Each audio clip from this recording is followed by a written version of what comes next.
ಪೂರ್ತಿ 3 ವರ್ಷಗಳ ನಂತರ ರೋಹನ್ ದುಬೈಯಿಂದ ಮರಳಿ ಬಂದಿದ್ದ. ವಿಮಾನ ನಿಲ್ದಾಣಕ್ಕೆ ಕಾಲಿಟ್ಟ ಕ್ಷಣದಲ್ಲೇ ಅವನ ಮುಖದಲ್ಲಿ ಒಂದು ಮುದ್ದಾದ ನಗು ಹರಡಿತು. ತನ್ನ ಹೃದಯಕ್ಕೆ ಈ ವಿಷಯವನ್ನು ಒಪ್ಪಿಸಲು ಅವನಿಗೆ 3 ವರ್ಷಗಳು ಬೇಕಾಗಿತ್ತು.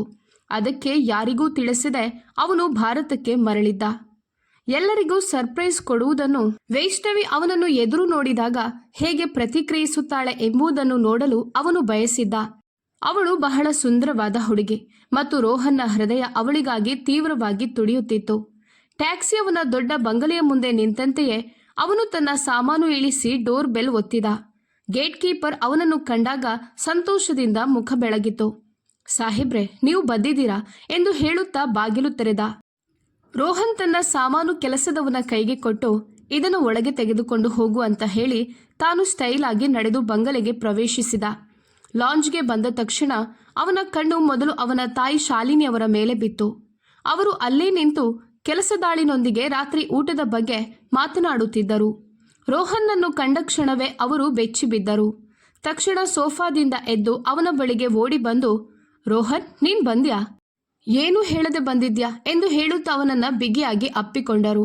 ಅವರ ಕಣ್ಣುಗಳಿಂದ ಅಶ್ರುಧಾರೆ ಹರಿಯಿತು. 3 ವರ್ಷಗಳ ಹಿಂದೆ ಜಗಳವಾಡಿ ಮನೆ ಬಿಟ್ಟು ಹೋದ ಮಗ ಇಂದು ಮತ್ತೆ ಎದುರಿನಲ್ಲಿ ನಿಂತಿದ್ದ. ಸ್ವಲ್ಪ ಹೊತ್ತಿನಲ್ಲೇ ಮೋಹಿತ್ ಕೂಡ ತನ್ನ ಕೊಠಡಿಯಿಂದ ಹೊರಬಂದ. ರೋಹನ್ನನ್ನು ನೋಡುತ್ತಲೇ ಅಣ್ಣ ಅಣ್ಣ ಎಂದು ಕೂಗುತ್ತಾ ಅವನ ಬಳಿ ಓಡಿ ಬಂದ. ಅಮ್ಮ, ನನಗೆ ಅಣ್ಣನನ್ನ ನೋಡ್ಬೇಕು ಎಂದು ಹೇಳುತ್ತಲೇ ಇದ್ದ. ಮೋಹಿತ್ ವಯಸ್ಸು 22 ವರ್ಷ ಆಗಿದ್ದರೂ ಮಾನಸಿಕವಾಗಿ ಸ್ವಲ್ಪ ದುರ್ಬಲನಾಗಿದ್ದ. ಅವನು ಪ್ರತಿಯೊಂದು ಮಾತನ್ನು 2 ಬಾರಿ ಹೇಳುವ ಅಭ್ಯಾಸ ಹೊಂದಿದ್ದ. ರೋಹನ್ ಅವನನ್ನು ಅಪ್ಪಿಕೊಂಡ. ಅಣ್ಣ, ನಾನು ನಿನ್ನನ್ನು ತುಂಬಾ ಮಿಸ್ ಮಾಡಿದ್ದೇನೆ ಎಂದು ಹೇಳುತ್ತಾ ಅವನ ಮುಖವನ್ನು ಮುತ್ತಿಡುತ್ತಿದ್ದ. ಆದರೆ ರೋಹನ್ನ ಕಣ್ಣುಗಳು ಯಾರನ್ನೋ ಹುಡುಕುತ್ತಿದ್ದವು. ಅವನು ಸಂಪೂರ್ಣ ಲಾಂಜ್ ಅನ್ನು ನೋಡಿಬಿಟ್ಟಿದ್ದ. ತಾಯಿಯ ಬಳಿ ವೈಷ್ಣವಿಯ ಬಗ್ಗೆ ಕೇಳುವಷ್ಟು ಧೈರ್ಯವನ್ನು ಇನ್ನೂ ಅವನು ಸೇರಿಸಿಕೊಳ್ಳಲಾಗಲಿಲ್ಲ. ಅವನು ಕೇಳಿದ, ಬೇರೆ ಯಾರೂ ಕಾಣಿಸ್ತಿಲ್ಲ? ಶಾಲಿನಿ ಅವರು ಅಲಕ್ಷ್ಯದಿಂದ ಹೇಳಿದರು. ಇನ್ಯಾರಿದ್ದಾರೆ? ಈ ಮನೆಯಲ್ಲಿ ನಾನು ಮತ್ತು ಮೋಹಿತ್ ಮಾತ್ರ ಇದ್ದೇವೆ. ಉಳಿದವರು ಕೆಲಸದವರು. ನೀನು ಅವರನ್ನು ಭೇಟಿಯಾಗಬೇಕಾ? ಅವರ ಮಾತುಗಳಿಂದ ರೋಹನ್ ಸ್ವಲ್ಪ ಗೊಂದಲಕ್ಕೊಳಗಾದ. ಆದರೆ ವೈಷ್ಣವಿಯ ಬಗ್ಗೆ ಕೇಳುವ ಮುನ್ನವೇ ಆ ಪದಗಳು ಅವನ ತುಟಿಗಳಲ್ಲೇ ನಿಂತು ಹೋಯಿತು. ನನಗೆ ತುಂಬಾ ದಣಿವಾಗಿದೆ, ಸ್ವಲ್ಪ ವಿಶ್ರಾಂತಿ ಪಡೆಯುತ್ತೇನೆ ಎಂದ. ಊಟಕ್ಕೆ ಏನ್ ಬೇಕು ಎಂದು ಶಾಲಿನಿ ಅವರು ಕೇಳಿದರು. ಅಮ್ಮ, ನೀವು ಏನು ಮಾಡಿದ್ರೂ ನಾನು ತಿನ್ನುತ್ತೇನೆ. 3 ವರ್ಷಗಳಿಂದ ಮನೆಯ ಊಟಕ್ಕಾಗಿ ಕಾತುರದಿಂದಿದ್ದೇನೆ ಎಂದ. ಇಂದು ನಾನೇ ಕಿಚನ್ಗೆ ಹೋಗಿ ನಿನ್ಗಾಗಿ ನನ್ನ ಕೈಯಿಂದ ಅಡುಗೆ ಮಾಡುತ್ತೇನೆ. ನೀನು ಫ್ರೆಶ್ ಆಗು ಎಂದರು ಶಾಲಿನಿ ಅವರು. ರೋಹನ್ ತನ್ನ ಕೊಠಡಿಗೆ ಬಂದಾಗ ಕೋಣೆ ತುಂಬ ಸ್ವಚ್ಛವಾಗಿತ್ತು. ಅದರ ಒಳಗೆ ಯಾರೂ ಇರಲಿಲ್ಲ. ಆದರೆ ಬಾತ್ರೂಮ್ನಿಂದ ಶವರ್ನ ಶಬ್ದ ಬರುತ್ತಿತ್ತು. ಅಂದರೆ ಯಾರೂ ಸ್ನಾನ ಮಾಡ್ತಿದ್ರು. ಹಾಸಿಗೆ ಮೇಲೆ ಬಟ್ಟೆಗಳು ಇಟ್ಟಿದ್ದವು. ಒಂದು ವಿಚಿತ್ರ ಆಲೋಚನೆ ರೋಹನ್ ಮುಖದಲ್ಲಿ ನಗು ತರಿಸಿತು. ಅವನು ಅಲ್ಲಿ ನಿಂತುಕೊಂಡೇ ಇದ್ದ. ಸ್ವಲ್ಪ ಹೊತ್ತಿನಲ್ಲಿ ಶವರ್ ನಿಂತಿತು. ಬಾತ್ರೂಮ್ ಬಾಗಿಲು ತೆರೆಯಿತು. ಟವೆಲ್ ಧರಿಸಿದ ವೈಷ್ಣವಿಯನ್ನ ನೋಡಿ ರೋಹನ್ ಕಣ್ಣು ಮಿಟುಕಿಸುವುದನ್ನೇ ಮರೆತ. ವೈಷ್ಣವಿಗೂ ಆ ಕ್ಷಣದಲ್ಲಿ ಏನು ಮಾಡಬೇಕು ಎಂಬುದೇ ಅರ್ಥವಾಗಲಿಲ್ಲ. ಅವಳ ಟವೆಲ್ ಭುಜಗಳ ಮೇಲೆ ಸಡಿಲವಾಗಿತ್ತು. ಮೊಣಕಾಲಿನ ಕೆಳಗಿನ ಕಾಲುಗಳು ಕಾಣಿಸುತ್ತಿದ್ದವು. ಎದುರಿನಲ್ಲಿ ರೋಹನ್ನನ್ನ ನೋಡಿ ಅವಳ ಕೈಯಿಂದ ಟವೆಲ್ ಜಾರಿ ಬೀಳುವಷ್ಟರಲ್ಲಿತ್ತು. ಆದರೆ ವೈಷ್ಣವಿಯನ್ನ ಟವೆಲ್ ಗೌನ್ನಲ್ಲಿ ನೋಡಿ ಅವನು ಕಣ್ಣು ಮಿಟುಕಿಸಲು ಮರೆತನು ಮತ್ತು ವೈಷ್ಣವಿ ದಿಗ್ಭ್ರಮೆಗೊಂಡಳು. ರೋಹನ್ ಅವಳ ಮುಂದೆ ಇರುವುದನ್ನ ನೋಡಿ ಟವೆಲ್ ಅವಳ ಕೈಯಿಂದ ಜಾರಿ ಬೀಳುವ ಹಂತದಲ್ಲಿತ್ತು. ವೈಷ್ಣವಿಗೆ ತನ್ನ ಕಣ್ಣುಗಳನ್ನು ನಂಬಲು ಸಾಧ್ಯವಾಗಲಿಲ್ಲ ಮತ್ತು ಪರಿಸ್ಥಿತಿಯನ್ನು ಹೇಗೆ ನಿಭಾಯಿಸಬೇಕೆಂದು ತಿಳಿದಿರಲಿಲ್ಲ. ವೈಷ್ಣವಿಯ ಸುಂದರವಾದ ಮೈಬಣ್ಣ ಮತ್ತು ಅವಳ ತೆರೆದ ದೇಹವನ್ನ ನೋಡಿ ರೋಹನ್ ಹುಚ್ಚನಾಗುವ ಹಂತದಲ್ಲಿದ್ದನು. ಅವನು ಒಂದೊಂದೇ ಹೆಜ್ಜೆ ಇಡುತ್ತಾ ಅವಳ ಹತ್ತಿರ ಬಂದನು. ಆದರೆ ವೈಷ್ಣವಿ ಭಯಭೀತಳಾದಳು. ಅವಳು, ನೀವಿಲ್ಲಿ ಏನ್ ಮಾಡ್ತಿದ್ದೀರಿ ಎಂದು ಕೇಳಿದಳು. ಹೌದು, ನಾನು ಇಲ್ಲಿದ್ದೇನೆ. ಯಾಕೆ, ಏನಾಯ್ತು? ನೀವು ಹೀಗೆ ಕೋಣೆಗೆ ಹೇಗೆ ಬರ್ಬೋದು? ಬಾಗಿಲು ತೆರೆದು, ಇದು ನನ್ನ ಕೋಣೆ, ನಾನು ಬರಬಾರ್ದಾ ಎಂದ. ಅವಳು ಕಷ್ಟಪಟ್ಟು ಟವೆಲ್ ಹಿಡಿದುಕೊಂಡು, ದಯವಿಟ್ಟು ಹೊರಗೆ ಹೋಗಿ, ನನಗೆ ಬಟ್ಟೆ ಬದಲಾಯಿಸಬೇಕು ಎಂದಳು. ನನ್ನ ಮುಂದೆ ಬದಲಾಯಿಸು, ನಾನು ದಣಿದಿದ್ದೇನೆ. ಹೊರಗೆ ಹೋಗಲು ನನಗೆ ಮನಸ್ಸಿಲ್ಲ. ಹೇಗಿದ್ರೂ ನೀನು ನನ್ನ ಹೆಂಡತಿ ಎಂದ. ಈ ಮಾತು ವೈಷ್ಣವಿಯ ಹಳೆಯ ಗಾಯಗಳನ್ನು ಮತ್ತೆ ಎಬ್ಬಿಸಿತು. ಪ್ಲೀಸ್ ಹೊರಗೆ ಹೋಗಿ ಎಂದು ಬೇಡಿಕೊಂಡಳು. ಆದರೆ ರೋಹನ್ಗೆ ಹೊರಗೆ ಹೋಗುವ ಮನಸ್ಸಿರಲಿಲ್ಲ. ಅವಳ ಒಂದು ಕೈಯಲ್ಲಿ ಟವೆಲ್ ಮತ್ತು ಇನ್ನೊಂದು ಕೈಯನ್ನು ಬೆಡ್ ಮೇಲಿದ್ದ ಬಟ್ಟೆ ಎತ್ತಿಕೊಳ್ಳಲು ಅವಳು ತನ್ನ ಇನ್ನೊಂದು ಕೈ ಮುಂದಿಟ್ಟಾಗ ಅವನವಳ ಕೈ ಹಿಡಿದ. ಮತ್ತೊಂದು ಕೈಯನ್ನು ಅವಳ ಟವೆಲ್ ಮುಟ್ಟಿದ. ಇದರಿಂದ ವೈಷ್ಣವಿಯ ಜೀವ ಬಾಯಿಗೆ ಬಂದಂತಾಗಿತ್ತು. ರೋಹನ್, ಪ್ಲೀಸ್ ನೀವೇನ್ ಮಾಡ್ತಿದ್ದೀರಿ? ನಾನು ನನ್ನ ಹೆಂಡತಿಗೆ ಪ್ರೀತಿ ತೋರಿಸ್ತಿದ್ದೇನೆ ಎಂದ. ಆಗ ಅವಳು ಅಳುತ್ತಾ, ನೀವು ನನ್ನನ್ನು ಯಾವ ಸ್ಥಿತಿಯಲ್ಲಿ ಬಿಟ್ಟು ಹೋದ್ರಿ ಎಂಬುದು ನಿಮ್ಗೆ ನೆನಪಿದ್ಯಾ ಎನ್ನುವಾಗ ಅವಳ ಕಣ್ಣಿಂದ ಕಣ್ಣೀರು ಹರಿಯಿತು. ರೋಹನ್ ಅವಳ ಕೈ ಬಿಟ್ಟ. ಅವಳು ಬಟ್ಟೆ ತೆಗೆದುಕೊಂಡು ಬಾತ್ರೂಮ್ ಒಳಗೆ ಹೋಗಿಬಿಟ್ಟಳು. ರೋಹನ್ಗೆ ತನ್ನ ವರ್ತನೆಯ ಮೇಲೆ ಸ್ವಲ್ಪ ಪಶ್ಚಾತ್ತಾಪವಾಯಿತು. ಆದರೆ ಅವತ್ತಿನ ಪರಿಸ್ಥಿತಿ ಹಾಗಿತ್ತು. ಸ್ವಲ್ಪ ಹೊತ್ತಿನ ನಂತರ ವೈಷ್ಣವಿ ಹೊರಬಂದಳು. ತಲೆ ತಗ್ಗಿಸಿಕೊಂಡು ನೇರವಾಗಿ ಕೊಠಡಿಯಿಂದ ಹೊರ ಹೋದಳು. ರೋಹನ್ ಪ್ರಯಾಣದ ದಣಿವಿನಿಂದ ಸ್ನಾನ ಮಾಡಿ ಸ್ವಲ್ಪ ನಿದ್ರಿಸಿದ. ರಾತ್ರಿ ಊಟಕ್ಕೆ ಹೊರಗೆ ಬಂದಾಗ ಮೇಜು ವಿವಿಧ ಖಾದ್ಯಗಳಿಂದ ತುಂಬಿತ್ತು. ಶಾಲಿನಿ ಮತ್ತು ಮೋಹಿತ್ ಕುಳಿತಿದ್ದರು. ಬಾ, ನಿನ್ನನ್ನೇ ಕಾಯುತ್ತಿದ್ದೇವೆ ಎಂದರು. ಮೋಹಿತ್, ನಾನು ಬಿರಿಯಾನಿ ತಿನ್ನುತ್ತೇನೆ ಎಂದನು. ಶಾಲಿನಿಯವರು ಸರಿ ಸರಿ, ನಾನು ನಿನಗೆ ಕೊಡುತ್ತೇನೆ ಎಂದರು. ಅವರು ಮೋಹಿತ್ಗೆ ಬಿರಿಯಾನಿ ತುಂಬಿದ ತಟ್ಟೆಯನ್ನು ಕೊಟ್ಟರು. ರೋಹನ್ ತನ್ನ ತಟ್ಟೆಯಲ್ಲಿ ಸ್ವಲ್ಪ ಬಿರಿಯಾನಿ ಇಟ್ಟನು. ಅವನು ಅತ್ತಿತ್ತ ನೋಡುತ್ತಾ, ವೈಶು ಎಲ್ಲಿದ್ದಾಳೆ ಎಂದು ಕೇಳಿದನು. ಅವಳು ಊಟ ಮಾಡೋದಿಲ್ವಾ? ಆಗ ಶಾಲಿನಿ ಅವರು ನಿರ್ಲಕ್ಷ್ಯದಿಂದ, ಅವಳನ್ನ ಬಿಡು, ಅವಳಿಗೆ ಹಸಿವಾದಾಗ ಅವಳು ಅಡುಗೆ ಮನೆಯಲ್ಲೇ ತಿನ್ನುತ್ತಾಳೆ, ನೀನು ಊಟ ಮಾಡು. ನೋಡು, ನಾನು ಮಾಡಿದ ಈ ಬಿರಿಯಾನಿ. ರೋಹನ್ ಹೇಳಿದ. ಅಮ್ಮ, ನಾನು ಇಲ್ಲಿ ಮಾಡಿ ಹೋದ ಕಾರ್ಯದಿಂದ ನನಗೆ ತುಂಬ ನಾಚಿಕೆ ಆಗ್ತಿದೆ. ಇಲ್ಲಿಂದ ಹೋಗುವ ಮೊದಲು ನಾನು ಮಾಡಿದ ಪ್ರತಿಯೊಂದು ವಿಷಯಕ್ಕೂ ನನಗೆ ತುಂಬ ಪಶ್ಚಾತ್ತಾಪವಿದೆ. ಆದರೆ ನಿಮ್ಮ ಮುಂದೆ ಆಗಿದ್ದ ಆ ಸಿಚುವೇಶನ್ ಪ್ರಕಾರ ನೋಡಿದರೆ ನನ್ನ ವರ್ತನೆ ಸಂಪೂರ್ಣವಾಗಿ ತಪ್ಪು ಅಂತ ನನಗೂ ಅನಿಸಲ್ಲ. ಶಾಲಿನಿ ಅವರು ಮಾತನ್ನ ಅಲ್ಲಿಗೆ ಮುಗಿಸುತ್ತಾ ಹೇಳಿದರು. ಆ ವಿಷಯ ಈಗ ಹಳೆಯದಾಗಿದೆ. ಅದನ್ನು ಮತ್ತೆ ಮತ್ತೆ ಯಾಕೆ ಎತ್ತಿಕೊಳ್ತಿದ್ಯಾ? ನೀನು ಊಟ ಮಾಡು. ನಾವು ಆ ವಿಷಯವನ್ನೇ ಮರೆತು ಬಿಟ್ಟಿದ್ದೇವೆ. ನಿನಗೆ ಅನ್ಯಾಯವಾಗಿದೆ ಅಂತ ನಾನು ಒಪ್ಪುತ್ತೇನೆ. ಆದರೆ ಇನ್ನು ಮುಂದೆ ನೀನು ಹೇಗೆ ಬಯಸ್ತೀಯೋ ಹಾಗೆ ಆಗುತ್ತದೆ. ನೀನು ಈ ಸಂಬಂಧವನ್ನು ಉಳಿಸಿಕೊಳ್ಳಲು ಇಚ್ಛಿಸದಿದ್ರೆ ಈ ಮದುವೆಯನ್ನು ಬಿಟ್ಟು ಬಿಡು. ವೈಷ್ಣವಿಯ ಬಗ್ಗೆ ಚಿಂತೆ ಮಾಡಬೇಡ. ಅವಳೊಂದು ಮೂಲೆಯಲ್ಲಿರ್ತಾಳೆ.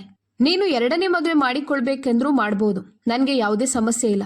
ಆದರೆ ಮಗನೇ, ನೀನು ಇನ್ನು ಮುಂದೆ ವಿದೇಶಕ್ಕೆ ಹೋಗಬಾರ್ದು. ನಾನು ನನ್ನ ತಪ್ಪಿನ ಶಿಕ್ಷೆಯನ್ನು 3 ವರ್ಷ ಅನುಭವಿಸಿದ್ದೇನೆ. ಈಗ ನನಗೆ ಅರ್ಥ ಆಗಿದೆ. ಮಕ್ಕಳ ಇಚ್ಛೆಗೆ ವಿರುದ್ಧವಾಗಿ ಯಾವತ್ತೂ ನಿರ್ಧಾರ ತೆಗೆದುಕೊಳ್ಬಾರ್ದು ಅಂತ. ಶಾಲಿನಿ ಅವರು ತಮ್ಮ ಸೆರಗಿನ ಅಂಚಿನಿಂದ ಕಣ್ಣೀರು ಒರೆಸಿಕೊಂಡರು. ಇದನ್ನು ನೋಡಿ ರೋಹನ್ ಇನ್ನಷ್ಟು ಮುಜುಗರಗೊಂಡನು. ಅವನು ಹೇಳಿದ, ಅಮ್ಮ, ಹಾಗೇನೂ ಇಲ್ಲ. ನಾನು ಸ್ವಲ್ಪ ಎಮೋಷ್ನಲ್ ಆದೆ ಅಷ್ಟೆ. ಆದರೆ ಈಗ ನಾನು ಈ ಸಂಬಂಧವನ್ನು ಒಪ್ಪಿಕೊಂಡಿದ್ದೇನೆ. ಇದನ್ನು ಕೇಳಿ ಶಾಲಿನಿ ಅವರ ಹಣೆಯ ಮೇಲೆ ಸುಕ್ಕುಗಳು ಮೂಡಿದವು. ಅವರು ಹೇಳಿದರು, ಇಲ್ಲ, ಈಗ ನೀನು ಈ ಸಂಬಂಧವನ್ನು ಮರೆತು ಬಿಡು. ಈ ಮಾತು ಕೇಳಿ ರೋಹನ್ನ ಕೈಯಲ್ಲಿದ್ದ ಚಮಚ ಬಾಯಿಗೆ ಹೋಗುವ ಮೊದಲು ನಿಂತು ಹೋಯಿತು. ಅವನು ಅಚ್ಚರಿಯಿಂದ ಕೇಳಿದ, ಮರೆತು ಬಿಡ್ಬೇಕಾ? ಅಮ್ಮ, ನೀವು ಏನು ಮಾತನಾಡ್ತಿದ್ದೀರಾ? 3 ವರ್ಷಗಳಿಂದ ನಾನು ವೈಷ್ಣವಿ ನನ್ನ ಹೆಂಡತಿ ಎಂಬ ಸತ್ಯವನ್ನು ಒಪ್ಪಿಕೊಳ್ಳಲು ನನ್ನನ್ನೇ ತಯಾರಿಸಿಕೊಂಡಿದ್ದೇನೆ. ನಿಜ ಹೇಳಬೇಕಾದ್ರೆ ಈಗ ನಾನು ಈ ಸಂಬಂಧವನ್ನು ನಿಭಾಯಿಸಲು ಬಯಸುತ್ತಿದ್ದೇನೆ. ಇದನ್ನು ಕೇಳಿ ಶಾಲಿನಿ ಅವರ ಮುಖದ ಬಣ್ಣ ಸ್ವಲ್ಪ ಮಂಕಾಯಿತು. ಅವರು ಮುಖದಲ್ಲಿ ಒತ್ತಡದೊಂದಿಗೆ ಊಟ ಮಾಡ್ತಿದ್ರು. ರೋಹನ್ ಜೊತೆ ಹೆಚ್ಚು ಮಾತನಾಡಲಿಲ್ಲ. ಒಂದು ವಿಷಯವನ್ನು ಅವರು ಚೆನ್ನಾಗಿ ತಿಳಿದಿದ್ದರು. ರೋಹನ್ ಒಮ್ಮೆ ನಿರ್ಧಾರ ತೆಗೆದುಕೊಂಡ್ರೆ ಅದನ್ನು ಎಂದಿಗೂ ಬದಲಾಯಿಸೋದಿಲ್ಲ. ಊಟ ಮುಗಿದ ನಂತರ ರೋಹನ್ ತನ್ನ ಕೋಣೆಗೆ ಹಿಂತಿರುಗಿದ. ಅವನಿಗೆ ವೈಷ್ಣವಿಯ ನಿರೀಕ್ಷೆ ಇತ್ತು.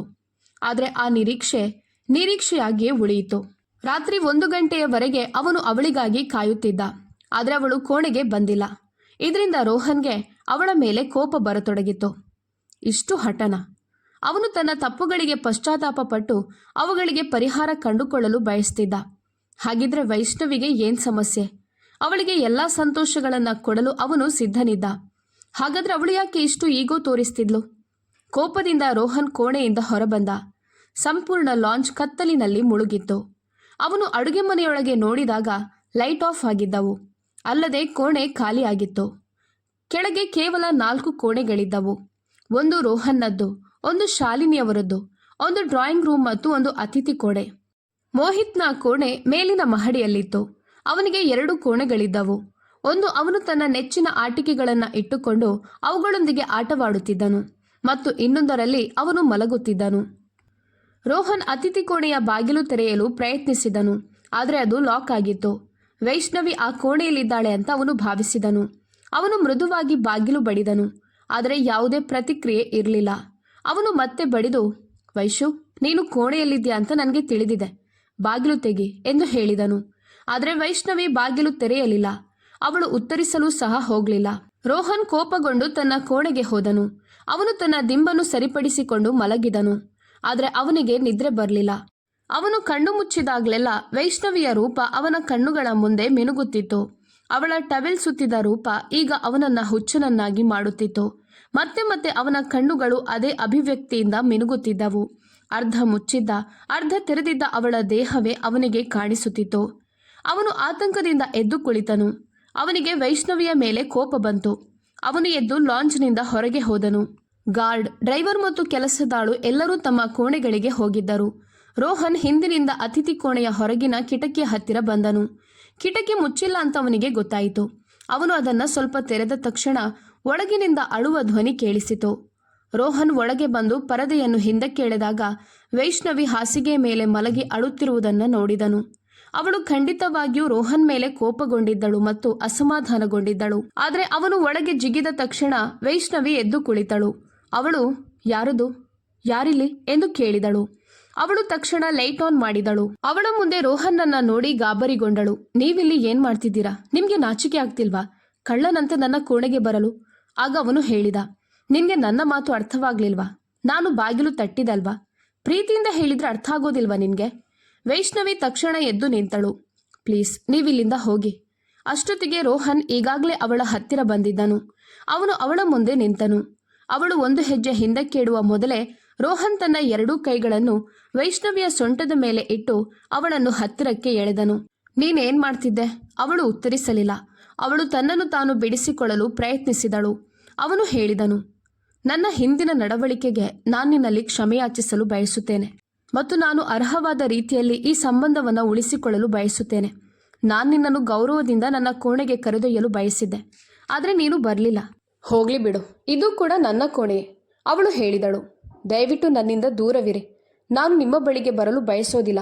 ಆಗ ರೋಹನ್, ನನ್ನ ಮನಸ್ಸನ್ನು ಗೊಂದಲಗೊಳಿಸಿ ನನ್ನ ಎಲ್ಲ ಭಾವನೆಗಳನ್ನು ಹೊತ್ತಿಸಿದ ನಂತರ ನೀನೀಗ ನನ್ನ ಬಳಿಗೆ ಬರೋದಿಲ್ಲ ಅಂತ ಹೇಳ್ತಿದ್ಯಾ? ಅದು ಹೇಗೆ ಸಾಧ್ಯ? ನಾನು ಕಣ್ಣು ಮುಚ್ಚಿದಾಗಲೆಲ್ಲ ನಿನ್ನ ಟವೆಲ್ ಸುತ್ತಿದ ರೂಪ ನನ್ನ ಶಾಂತಿಯನ್ನು ಕಸಿದುಕೊಳ್ಳುತ್ತದೆ. ನಿನ್ನ ಸೌಂದರ್ಯವು ನನ್ನನ್ನು ಹೀಗೆ ಆವರಿಸುತ್ತದೆ ಅಂತ ನನಗೆ ತಿಳಿದಿರಲಿಲ್ಲ. ನಾನು ದೊಡ್ಡ ತಪ್ಪು ಮಾಡಿದೆ. ನಾನು 3 ವರ್ಷಗಳನ್ನು ವ್ಯರ್ಥ ಮಾಡಿಬಿಟ್ಟೆ. ಆ ರಾತ್ರಿಯೇ ನಾನದನ್ನು ಮಾಡಬೇಕಿತ್ತು. ಅವನು ಹೀಗೆ ಹೇಳುತ್ತಿದ್ದಂತೆ ಅವನ ಸ್ವರವು ಅಮಲೇರಿಸಿತು. ಆದರೆ ವೈಷ್ಣವಿ ಅವನಿಂದ ತನ್ನನ್ನು ಬಿಡಿಸಿಕೊಳ್ಳಲು ಪ್ರಯತ್ನಿಸುತ್ತಲೇ ಇದ್ದಳು. ರೋಹನ್ನ ಹಿಡಿತ ತುಂಬ ಬಲವಾಗಿತ್ತು. ಅವಳು ಅಸಹಾಯಕಳಾದಾಗ ಅವಳು ಅಳಲು ಪ್ರಾರಂಭಿಸಿದಳು. ಇದನ್ನು ನೋಡಿ ರೋಹನ್ನ ಹೃದಯ ಕರಗಿತು. ರೋಹನ್ ಕೇಳಿದನು, ಏನಾಯಿತು? ನೀನ್ ಯಾಕೆ ಅಳ್ತಿದ್ಯಾ? ಅವಳು, ದಯವಿಟ್ಟು ನನ್ನಿಂದ ದೂರ ಇರಿ ಎಂದಳು. ಆಗ ರೋಹನ್, ನೀನು ತುಂಬ ನಕ್ರ ಮಾಡ್ತಿದ್ಯಾ. ನಿನ್ನ ನಕ್ರವನ್ನು ನಾನು ಇನ್ನು ಮುಂದೆ ಸಹಿಸೋದಿಲ್ಲ ಎನ್ನುತ್ತಾ ಅವನು ಅವಳನ್ನ ಹಾಸಿಗೆಗೆ ಕರೆದೊಯ್ದು ಮಲಗಿಸಿದನು. ಅವಳು ಎದ್ದೇಳಲು ಅಥವಾ ಪ್ರತಿಭಟಿಸಲು ರೋಹನ್ ಅವಳಿಗೆ ಅವಕಾಶ ನೀಡಲಿಲ್ಲ. ಅವನು ಈಗಾಗಲೇ ಅವಳ ಮೇಲೆ ಇದ್ದನು ಮತ್ತೀಗ ಅವಳನ್ನ ಪ್ರಾಬಲ್ಯಗೊಳಿಸುತ್ತಿದ್ದನು. ಅವಳು ದಯವಿಟ್ಟು ಒಮ್ಮೆ ನನ್ನ ಮಾತು ಕೇಳಿ ಎಂದು ಹೇಳಲು ಪ್ರಾರಂಭಿಸಿದಳು. ಆದರೆ ರೋಹನ್ ಅಮಲೇರಿದವನಂತೆ ಮುಂದೆ ಸಾಗಲು ಪ್ರಾರಂಭಿಸಿದನು. ಅವನವಳ ಕೂದಲನ್ನು ಸಂಪೂರ್ಣವಾಗಿ ಬಿಚ್ಚಿ ಅದರಲ್ಲಿ ತನ್ನ ಬೆರಳುಗಳನ್ನ ಆಡಿಸತೊಡಗಿದನು. ಅವನು ಅವಳ ಮೇಲೆ ತನ್ನ ಉತ್ಸಾಹವನ್ನು ಹೊರಹಾಕುವ ಮೊದಲೇ ಅವಳು ಪ್ರಜ್ಞೆ ತಪ್ಪಿದ್ದಳು. ಅವಳನ್ನು ಸಂಪೂರ್ಣವಾಗಿ ನಿರ್ಜೀವವಾಗಿ ನೋಡಿ ರೋಹನ್ ಗಾಬರಿಗೊಂಡನು. ಅವನು ಅವಳನ್ನು ಅಲುಗಾಡಿಸುತ್ತಾ, ದೇವರ ಸಲುವಾಗಿ ಎದ್ದೇಳು ಎಂದು ಹೇಳುತ್ತಾ, ನಿನ್ಗೇನಾಯ್ತು? ನಾನಿನ್ನೂ ನಿನ್ಗೆ ಏನೂ ಮಾಡಿಲ್ಲ. ಆದರೆ ವೈಷ್ಣವಿಗೆ ಎಚ್ಚರವಾಗುತ್ತಿರಲಿಲ್ಲ. ರೋಹನ್ ತುಂಬ ಆತಂಕಗೊಂಡಿದ್ದನು. ಅವಳನ್ನು ತನ್ನ ತೋಳುಗಳಲ್ಲಿ ಎತ್ತಿಕೊಂಡು ಲಾನ್ ಮೂಲಕ ಹೊರಗೆ ಕರೆದೊಯ್ದನು. ಅವಳನ್ನು ತನ್ನ ಕಾರಿನ ಹಿಂದಿನ ಸೀಟಿನಲ್ಲಿ ಮಲಗಿಸಿ ಮೈನ್ ಗೇಟನ್ನು ತೆರೆದು ಹೊರಗೆ ಹೋದನು. ನಂತರ ಗೇಟ್ ಮುಚ್ಚಿದ ನಂತರ ಅವನು ಮತ್ತೆ ಕಾರಿನಲ್ಲಿ ಬಂದು ಹತ್ತಿರದ ಆಸ್ಪತ್ರೆಗೆ ವೇಗವಾಗಿ ಓಡಿಸಿದನು. ಅವನು ಲೇಡಿ ಡಾಕ್ಟರ್ಗೆ, ನನ್ನ ಹೆಂಡತಿಗೆ ಏನಾಗಿದೆ ಅಂತ ನನಗೆ ತಿಳಿದಿಲ್ಲ, ಅವಳು ಮೂರ್ಛೆ ಹೋಗಿದ್ದಾಳೆ ಅಂತ ಹೇಳಿದನು. ಡಾಕ್ಟರ್ ಅವನನ್ನು ವಿಚಿತ್ರವಾಗಿ ನೋಡಿ ಅವಳನ್ನು ಫೋಲ್ಡಿಂಗ್ ಬೆಡ್ ಮೇಲೆ ಮಲಗಿಸಿ ಅಂತ ಹೇಳಿದರು. ಅವನು ಅವಳನ್ನು ಹಾಸಿಗೆ ಮೇಲೆ ಮಲಗಿಸಿದನು. ಡಾಕ್ಟರ್ ಹೇಳಿದರು, ನೀವು ಹೊರಗೆ ಕಾಯಬಹುದು. ಸ್ವಲ್ಪ ಹೊತ್ತಿನ ನಂತರ ನರ್ಸ್ ಬಂದು ನಿಮ್ಮ ಪತ್ನಿಗೆ ಈಗ ಪ್ರಜ್ಞೆ ಬಂದಿದೆ ಎಂದು ಹೇಳಿದರು. ಇದನ್ನು ಕೇಳಿ ರೋಹನ್ನ ಉಸಿರು ಬಂದಂತಾಯಿತು. ಅವನು ಕೇಳಿದ, ನಾನು ನನ್ನ ಪತ್ನಿಯನ್ನ ಮಾತಾಡಿಸ್ಬೋದಾ? ಅವರು ಹೇಳಿದರು, ಹೌದು, ಖಂಡಿತ. ಡಾಕ್ಟರ್ ಕೂಡ ನಿಮಗೆ ಒಳಗೆ ಬರಲು ಹೇಳ್ತಿದ್ದಾರೆ. ನಿಮ್ಮ ಜೊತೆ ಮಾತನಾಡಬೇಕಂತೆ. ರೋಹನ್ ಒಳಗೆ ಹೋದಾಗ ವೈಷ್ಣವಿ ಪ್ರಜ್ಞೆಯಲ್ಲಿದ್ದಳು. ಆದರೆ ಅವಳ ಕಣ್ಣೀರಿನಿಂದ ದಿಂಬು ಸಂಪೂರ್ಣ ನೆನೆದಿತ್ತು. ಎದುರು ಡಾಕ್ಟರ್ ಕುಳಿತಿದ್ದರು. ಡಾಕ್ಟರ್ ರೋಹನ್ಗೆ ಹೇಳಿದ ಮಾತುಗಳು ಅವನಿಗೆ ಆಘಾತ ನೀಡುವಂತಿದ್ದವು. ಡಾಕ್ಟರ್ ಹೇಳಿದರು, ನಿಮಗೆ ಸ್ವಲ್ಪವೂ ನಾಚಿಕೆ ಅನ್ನೋದೇ ಇಲ್ವಾ? ನಿಮ್ಮ ಪತ್ನಿಯ ಮೇಲೆ ನೀವು ತೋರಿಸಿದ ಕ್ರೂರ ವರ್ತನೆಯಿಂದ ಅವಳ ಒಳಗೆ ಗಾಯಗಳಾಗಿವೆ. ಅವು ಗುಣವಾಗಲು ಬಹಳ ಸಮಯ ಬೇಕಾಗುತ್ತದೆ. ಗಂಡಸರು ಹೆಂಡತಿಯ ಹತ್ತಿರ ಬಂದಾಗ ಯಾಕೆ ಇಷ್ಟು ನಿರ್ದಯರಾಗುತ್ತಾರೆ? ಇದನ್ನು ಕೇಳಿ ರೋಹನ್ ಬೆಚ್ಚಿ ಬಿದ್ದ. ಅವನು ಮೊದಲ ಬಾರಿಗೆ ಮಾತ್ರ ಅವಳ ಹತ್ತಿರ ಬಂದಿದ್ದ. ಹಾಗಿದ್ಮೇಲೆ ಈ ಗಾಯಗಳು ಹೇಗೆ? ಅವನ ಮನಸ್ಸಿನಲ್ಲಿ ಗೊಂದಲದ ಬಿರುಗಾಳಿ ಎದ್ದಿತು. ಅವನು ಈ 3 ವರ್ಷಗಳಲ್ಲಿ ವೈಷ್ಣವಿಯನ್ನು ಮನಸ್ಸಿನಾಳದಲ್ಲಿ ಪ್ರೀತಿಸಿದ್ದ. ತನ್ನ ಎಲ್ಲ ತಪ್ಪುಗಳ ಅರಿವು ಅವನಿಗಾಗಿತ್ತು. ಪ್ರಾಯಶ್ಚಿತ ಮಾಡಬೇಕೆಂದು ಬಯಸಿದ್ದ. ಆದರೆ ಈ ಎಲ್ಲವೂ ಹೇಗೆ ನಡೆಯಿತು ಎಂಬುದು ಅವನಿಗೆ ಅರ್ಥವಾಗಲಿಲ್ಲ. ಆದರೆ ಆ ಹುಡುಗಿ ಮೇಲೆ ಇದ್ದ ನಂಬಿಕೆ, ಇಂಥ ಕೆಲಸವನ್ನು ಅವಳು ಮಾಡುತ್ತಾಳೆ ಅಂತ ಅವನಿಗೆ ತಿಳಿದಿರಲಿಲ್ಲ. ಅವಳು ಇಂಥ ಕಠಿಣ ಹೆಜ್ಜೆ ಇಡಲು ಕಾರಣವೇನು? ರೋಹನ್ ಕೋಪದಲ್ಲಿದ್ದ. ಆದರೆ ಡಾಕ್ಟರ್ ಎದುರು ಮೌನವಾಗಿದ್ದ. ವೈಷ್ಣವಿ ಕಣ್ಣೆತ್ತಿ ನೋಡಲು ಸಹ ಸಾಧ್ಯವಾಗದ ಸ್ಥಿತಿಯಲ್ಲಿದ್ದಳು. ರೋಹನ್ ಕಣ್ಣಲ್ಲಿದ್ದ ಪ್ರಶ್ನೆಗಳಿಗೆ ಅವಳ ಬಳಿ ಯಾವುದೇ ಉತ್ತರ ಇರಲಿಲ್ಲ. ಆಸ್ಪತ್ರೆಯಿಂದ ಹೊರಡುವಾಗ ಕಾರಿನಲ್ಲಿ ಕುಳಿತುಕೊಳ್ಳಲು ರೋಹನ್ ಹೇಳಿದ ಧ್ವನಿ ತುಂಬಾ ಕಠೋರವಾಗಿತ್ತು. ವೈಷ್ಣವಿ ಬಹಳ ಆತಂಕದಲ್ಲಿದ್ದಳು. ಆದರೆ ಕಾರಿನಲ್ಲೂ ರೋಹನ್ ಯಾವುದೇ ಪ್ರಶ್ನೆ ಕೇಳಲಿಲ್ಲ. ಅವನ ಮನಸ್ಸಿನಲ್ಲಿ ನೆನಪುಗಳ ಅಲೆಗಳು ಏಳತೊಡಗಿದವು. ಅವನ ಜೀವನವನ್ನೇ ಬದಲಿಸಿದ ಆ ದಿನದ ಘಟನೆಗಳು. ಬಹಳ ಉದಾಸೀನತೆಯಿಂದ ರೋಹನ್ ತನ್ನ ಕೋಣೆಗೆ ಬಂದ. ಅಲ್ಲಿ ವೈಷ್ಣವಿ ಭಯಭೀತಳಾಗಿ ಕುಳಿತಿದ್ದಳು. ರೋಹನ್ ಕೋಪದಿಂದ ಕೋಣೆಗೆ ಪ್ರವೇಶಿಸಿ ಬಾಗಿಲನ್ನ ಜೋರಾಗಿ ಮುಚ್ಚಿದ. ಆ ಶಬ್ದಕ್ಕೆ ವೈಷ್ಣವಿ ನಡುಗಿಬಿಟ್ಟಳು. ಅವನು ಕಠೋರವಾಗಿ ಹೇಳಿದ, ನೀನೇನಂದುಕೊಂಡಿದ್ಯಾ? ನಾನು ನಿನ್ನ ಮುಸುಕನ್ನು ಎತ್ತುತ್ತೇನೆ, ನಿನ್ನನ್ನು ಆಕಾಶಕ್ಕೆ ಏರಿಸುತ್ತೇನೆ, ಅಥವಾ ನನ್ನ ಪ್ರೀತಿಯನ್ನ ನಿನ್ನ ಮೇಲೆ ಸುರಿಸುತ್ತೇನೆ ಅಂತ ಅಂದುಕೊಂಡಿದ್ಯಾ? ನೀನು ನನ್ನ ಮನೆಗೆ ಬೇಡವಾದ ವಧುವಾಗಿ ಬಂದಿರುವೆ. ನೀನು ನನಗೆ ಯಾವುದೇ ಪ್ರಾಮುಖ್ಯತೆಯನ್ನು ಹೊಂದಿಲ್ಲ. ನಿನ್ನ ಮುಖವನ್ನು ನೋಡಲು ಸಹ ನಾನು ಬಯಸೋದಿಲ್ಲ. ನಿನ್ನೊಂದಿಗೆ ಕುಳಿತು ಮಾತನಾಡುವುದು ಅಸಾಧ್ಯ. ಅವನು ಅಷ್ಟರ ಮಟ್ಟಿಗೆ ಕೋಪಗೊಂಡಿದ್ದನು. ಆ ಮದುವೆಗೆ ಹೋಗಿದ್ದಾಗ ಅವನಿಗೆ ತಿಳಿದಿರಲಿಲ್ಲ, ಬೇರೊಬ್ಬನಿಗೆ ಮದುವೆಯಾಗಬೇಕಿದ್ದ ಹುಡುಗಿ ಅವನ ಪತ್ನಿಯಾಗುತ್ತಾಳೆಂದು. ಅದು ಶಾಲಿನಿಯವರ ಸ್ನೇಹಿತೆಯ ಮಗಳ ಮದುವೆ. ರೋಹನ್ ಆ ಸಮಯದಲ್ಲಿ ದುಬೈಯಿಂದ ಬಂದಿದ್ದ. ಮದುವೆ ನಡೆಯುತ್ತಿದ್ದ ಪ್ರದೇಶ ಸರಳವಾಗಿತ್ತು. ರೋಹನ್ ಅಂಥ ಮದುವೆಗಳಿಗೆ ಹೋಗಿ ಅಭ್ಯಾಸವಿರಲಿಲ್ಲ. ತಾಯಿಯ ಒತ್ತಾಯಕ್ಕೆ ಮಣಿದು ಬಂದು ಕುರ್ಚಿಯಲ್ಲಿ ಕೂತ. ಅವನು ಮೊಬೈಲ್ನಲ್ಲಿ ತೊಡಗಿದ್ದ. ಸ್ವಲ್ಪ ಹೊತ್ತಿನಲ್ಲಿ ವಧುವನ್ನು ವೇದಿಕೆಗೆ ತಂದರು. ಮೊದಲ ನೋಟದಲ್ಲೇ ವೈಷ್ಣವಿಯ ಸೌಂದರ್ಯ ರೋಹನ್ ಮನಸ್ಸನ್ನು ತಟ್ಟಿತ್ತು. ಅವಳ ಗಂಡನಾಗುವವನು ಎಷ್ಟು ಭಾಗ್ಯಶಾಲಿ ಅಂತ ಮನಸ್ಸಿನಲ್ಲಿ ಯೋಚಿಸಿದ್ದ. ಆದರೆ ರಾತ್ರಿ 11 ಗಂಟೆಯಾದರೂ ಮದುವೆಯ ಮೆರವಣಿಗೆ ಬಂದಿರಲಿಲ್ಲ. ವೈಷ್ಣವಿಯ ತಂದೆ ಹಲವಾರು ಬಾರಿ ಕರೆ ಮಾಡಿದ್ರೂ ಉತ್ತರ ಇರಲಿಲ್ಲ. ಕೊನೆಗೆ ಅವರು ಅಳುತ್ತಾ ಮರಳಿ ಬಂದರು. ಮದುವೆ ಆಗಬೇಕಿದ್ದ ಹುಡುಗ ಪರಾರಿಯಾಗಿದ್ದ. ಅವರ ಅಳಲನ್ನ ನೋಡಿ ಸಭಾಂಗಣದಲ್ಲಿ ಎಲ್ಲರೂ ಮೌನಗೊಂಡರು. ವೈಷ್ಣವಿ ವಧುವಿನ ವೇಷದಲ್ಲೇ ಅಳುತ್ತಿದ್ದಳು. ಅವಳ ತಂದೆ ಎಲ್ಲರ ಮುಂದೆ ಕೈಜೋಡಿಸಿ ಬೇಡಿಕೊಂಡರು, ಯಾರಾದರೂ ನನ್ನ ಮಗಳ ಮದುವೆಯನ್ನು ಮಾಡಿಸಿಕೊಡಿ, ಅವಳ ಗೌರವ ಉಳಿಸಿ. ಆ ದೃಶ್ಯ ಶಾಲಿನಿಯವರಿಗೂ ಸಹಿಸಲಾರದಂತಾಯಿತು. ಅವರು ಹೇಳಿಬಿಟ್ಟರು, ನನ್ನ ಮಗ ನಿಮ್ಮ ಮಗಳನ್ನು ಸ್ವೀಕರಿಸ್ತಾನೆ, ಮದುವೆ ವಿಧಿಗಳನ್ನು ಆರಂಭಿಸಿ. ರೋಹನ್ಗೆ ಶಾಕ್ ಆಯಿತು. ಅವನೆಂದಿಗೂ ಇಂತಹ ನಿರ್ಧಾರ ನಿರೀಕ್ಷಿಸಿರಲಿಲ್ಲ. ಆದರೆ ತಾಯಿಯ ಮಾತು ನಡೆಯಿತು. ಅವನನ್ನು ಬಲವಂತವಾಗಿ ವೈಷ್ಣವಿಯ ಜೊತೆ ಮದುವೆ ಮಾಡಿಸಲಾಯಿತು. ಮನೆಯೊಳಗೆ ಬಂದ ತಕ್ಷಣವೇ ರೋಹನ್ ಕೋಪದಿಂದ ಗದ್ದಲವನ್ನೇ ಮಾಡಿಬಿಟ್ಟ. ನಾನೀ ಮದುವೆಯನ್ನು ಎಂದಿಗೂ ಒಪ್ಪಿಕೊಳ್ಳೋದಿಲ್ಲ. ನಾಳೆ ನಾನು ದುಬೈಗೆ ಹಿಂತಿರುಗುತ್ತೇನೆ ಎಂದು ಘೋಷಿಸಿದ.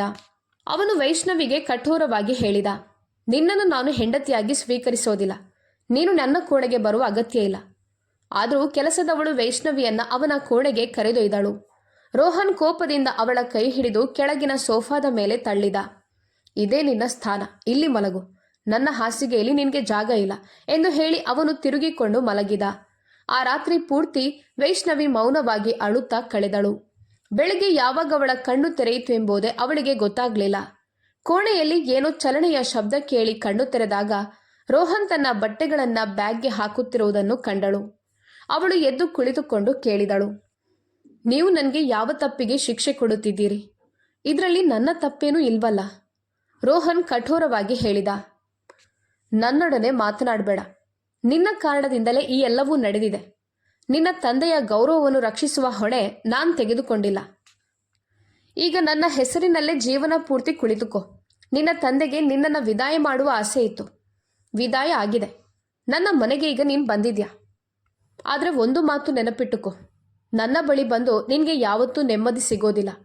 ನಾನು ನನ್ನ ಇಚ್ಛೆಯಂತೆ 2ನೇ ಮದುವೆ ಮಾಡಿಕೊಳ್ಳುತ್ತೇನೆ, ಮಾಡಿ ತೋರಿಸುತ್ತೇನೆ ಕೂಡ ಎಂದು ಹೇಳಿ ಅವನು ಬ್ಯಾಗ್ ಹಿಡಿದು ಹೊರಟು ಹೋದ. ಶಾಲಿನಿಯವರನ್ನು ಭೇಟಿಯಾಗೋದು ಅಗತ್ಯವೆಂದು ಅವನು ಭಾವಿಸಲಿಲ್ಲ. ದುಬೈಗೆ ಹೋದ ನಂತರ ಕೆಲ ತಿಂಗಳುಗಳವರೆಗೆ ಅವನ ಕೋಪ ತುಂಬಾ ತೀವ್ರವಾಗಿತ್ತು. ಆದರೆ ನಿಧಾನವಾಗಿ ಅವನಿಗೆ ತನ್ನ ತಪ್ಪಿನ ಅರಿವಾಗತೊಡಗಿತು. ಆದರೂ ಅವನು ಕೆಲಸ ಮಾಡ್ತಿದ್ದ ಕಂಪನಿಯಲ್ಲಿ ಒಪ್ಪಂದಕ್ಕೆ ಸಹಿ ಹಾಕಿದ್ದರಿಂದ 3 ವರ್ಷಗಳ ಮುಂಚೆ ಭಾರತಕ್ಕೆ ಬರಲು ಸಾಧ್ಯವಿರಲಿಲ್ಲ. ಆ 3 ವರ್ಷಗಳಲ್ಲಿ ಅವನ ಕೋಪ ತಣ್ಣಗಾಯಿತು. ಆದರೆ ವೈಷ್ಣವಿಯ ಮನಸೆಳೆಯುವ ರೂಪ ಅವನನ್ನು ಕಾಡತೊಡಗಿತು. ರಾತ್ರಿ ನಿದ್ರೆ ಬರದಂತೆ ಮಾಡುತ್ತಿತ್ತು. ಅವಳ ಬಗ್ಗೆ ಯೋಚಿಸೋದೆ ಅವನಿಗೆ ಚೆನ್ನಾಗಿ ಅನ್ನಿಸ್ತಿತ್ತು. ಯಾಕಂದ್ರೆ ಅವಳು ನಿಜಕ್ಕೂ ನಿರ್ದೋಷಿ, ನಿರಪರಾಧಿಯಾಗಿದ್ದಳು. ಕೋಪದ ಹೊತ್ತಿನಲ್ಲಿ ಅವನು ಎಲ್ಲವನ್ನೂ ಮಾಡಿಬಿಟ್ಟಿದ್ದ. ಮರಳುವ ಸಮಯ ಬಂದಾಗ ಅವನು ವೈಷ್ಣವಿಯನ್ನು ಪ್ರೀತಿಸಲು ಆರಂಭಿಸಿದ್ದ. ಅವಳ ಜೊತೆ ಸಂತೋಷದ ಜೀವನ ನಡೆಸಲು ಬಯಸಿದ್ದ. ತನ್ನ ತಪ್ಪಿಗೆ ಪ್ರಾಯಶ್ಚಿತ ಮಾಡಿಕೊಳ್ಳಲು ತೀರ್ಮಾನಿಸಿದ್ದ. ಆದರೆ ಲೇಡಿ ಡಾಕ್ಟರ್ ಹೇಳಿದ ಮಾತುಗಳು ಅವನಿಗೆ ಭಾರಿ ಆಘಾತ ನೀಡಿದವು. ಅವನು ಊಹಿಸಲು ಸಾಧ್ಯವಾಗಲಿಲ್ಲ ಅವಳವನಿಗೆ ಇಷ್ಟು ದೊಡ್ಡ ಮೋಸ ಮಾಡಿದ್ದಾಳೆಂದು. ಅವನ ಪತ್ನಿಯಾಗಿದ್ದರೂ ಹೀಗೆ ಮಾಡಲು ಹೇಗೆ ಸಾಧ್ಯ? 3 ವರ್ಷಗಳಲ್ಲೇ ಅವಳು ತನ್ನ ಭಾವನೆಗಳನ್ನು ನಿಯಂತ್ರಿಸಲಾರದೆ ಮತ್ತೊಬ್ಬ ಪುರುಷನಿಗೆ ತನ್ನನ್ನು ಒಪ್ಪಿಸಿದ್ದಾಳೆ ಎಂಬ ಆಲೋಚನೆಯೇ ಅವನ ಮನಸ್ಸನ್ನ ಸುಡತೊಡಗಿತು. ಈ ಸಂಶಯ ಮತ್ತು ಕೋಪ ಅವನನ್ನ ಒಳಗೊಳಗೆ ಸುಡುತ್ತಿದ್ದವು. ಅವನು ಕೋಪದಿಂದ ಕೋಣೆಗೆ ನುಗ್ಗಿ ಮೊಣಕಾಲುಗಳ ಮೇಲೆ ತಲೆಯಿಟ್ಟು ಅಳುತ್ತಿದ್ದ ವೈಷ್ಣವಿಯ ಮೇಲೆ ಒಂದು ನೋಟ ಹಾಕಿದ. ಮೊದಲೆಲ್ಲ ಅವಳ ಅಳುವಿಗೆ ಸ್ವಲ್ಪ ಅರ್ಥವಿದ್ದರೂ ಈಗ ಅದೇ ಅಳುವು ಅವನಿಗೆ ಕಿರಿಕಿರಿ ಉಂಟು ಮಾಡುತ್ತಿತ್ತು. ಅವನು ಮುಂದೆ ಹೋಗಿ ಅವಳ ಕೈ ಹಿಡಿದು ಜೋರಾಗಿ ಹೇಳಿದ, ಇಲ್ಲಿ ಏನ್ ನಡೆಯುತ್ತಿದೆ ನನಗೆ ಹೇಳು. ನಿನ್ನ ಯೌವನದ ಬಿಸಿ ಅಷ್ಟು ಏರಿತಾ? ನೀನು ಮದುವೆಯಾದವಳು ಅನ್ನೋದನ್ನೇ ಮರೆಯುವಷ್ಟು? ಇದನ್ನ ಕೇಳಿ ಅವಳು ನಡುಗಿದಳು. ಭಯದಿಂದ ಹೇಳಿದಳು, ನಾನೇನು ಮಾಡಿಲ್ಲ, ದಯವಿಟ್ಟು ನನ್ನನ್ನು ಬಿಡಿ. ನೀವು ನನಗೆ ಈ ಪ್ರಶ್ನೆ ಕೇಳುವ ಹಕ್ಕಿಲ್ಲ. ನನ್ನ ಈ ಸ್ಥಿತಿಗೆ ಕಾರಣ ನೀವೇ. ರೋಹನ್ ಅವಳನ್ನ ಇನ್ನಷ್ಟು ಹತ್ತಿರಕ್ಕೆ ಎಳೆದುಕೊಂಡು ಹೇಳಿದ, ಬಾಯಿ ಮುಚ್ಚು. ನೀನು ಹಳ್ಳಿಯ ಭಯಪಡುವ ಮುಗ್ಧೆ ಹುಡುಗಿಯಾಗಿರ್ತೀಯ ಅಂತ ನಾನು ಭಾವಿಸಿದ್ದೆ. ಈ 3 ವರ್ಷಗಳಲ್ಲಿ ನನ್ನ ಮನಸ್ಸಿನಲ್ಲಿ ನಿನ್ನ ಬಗ್ಗೆ ಯಾವ ರೀತಿ ಭಾವನೆಗಳಿದ್ದವು ಗೊತ್ತಾ ನಿನ್ಗೆ? ನಿನ್ನನ್ನು ನೆನೆದು ನಾನು ಅಶಾಂತನಾಗ್ತಿದ್ದೆ. ನಿನ್ನನ್ನು ಪ್ರೀತಿಸಲು ಆರಂಭಿಸಿದ್ದೆ.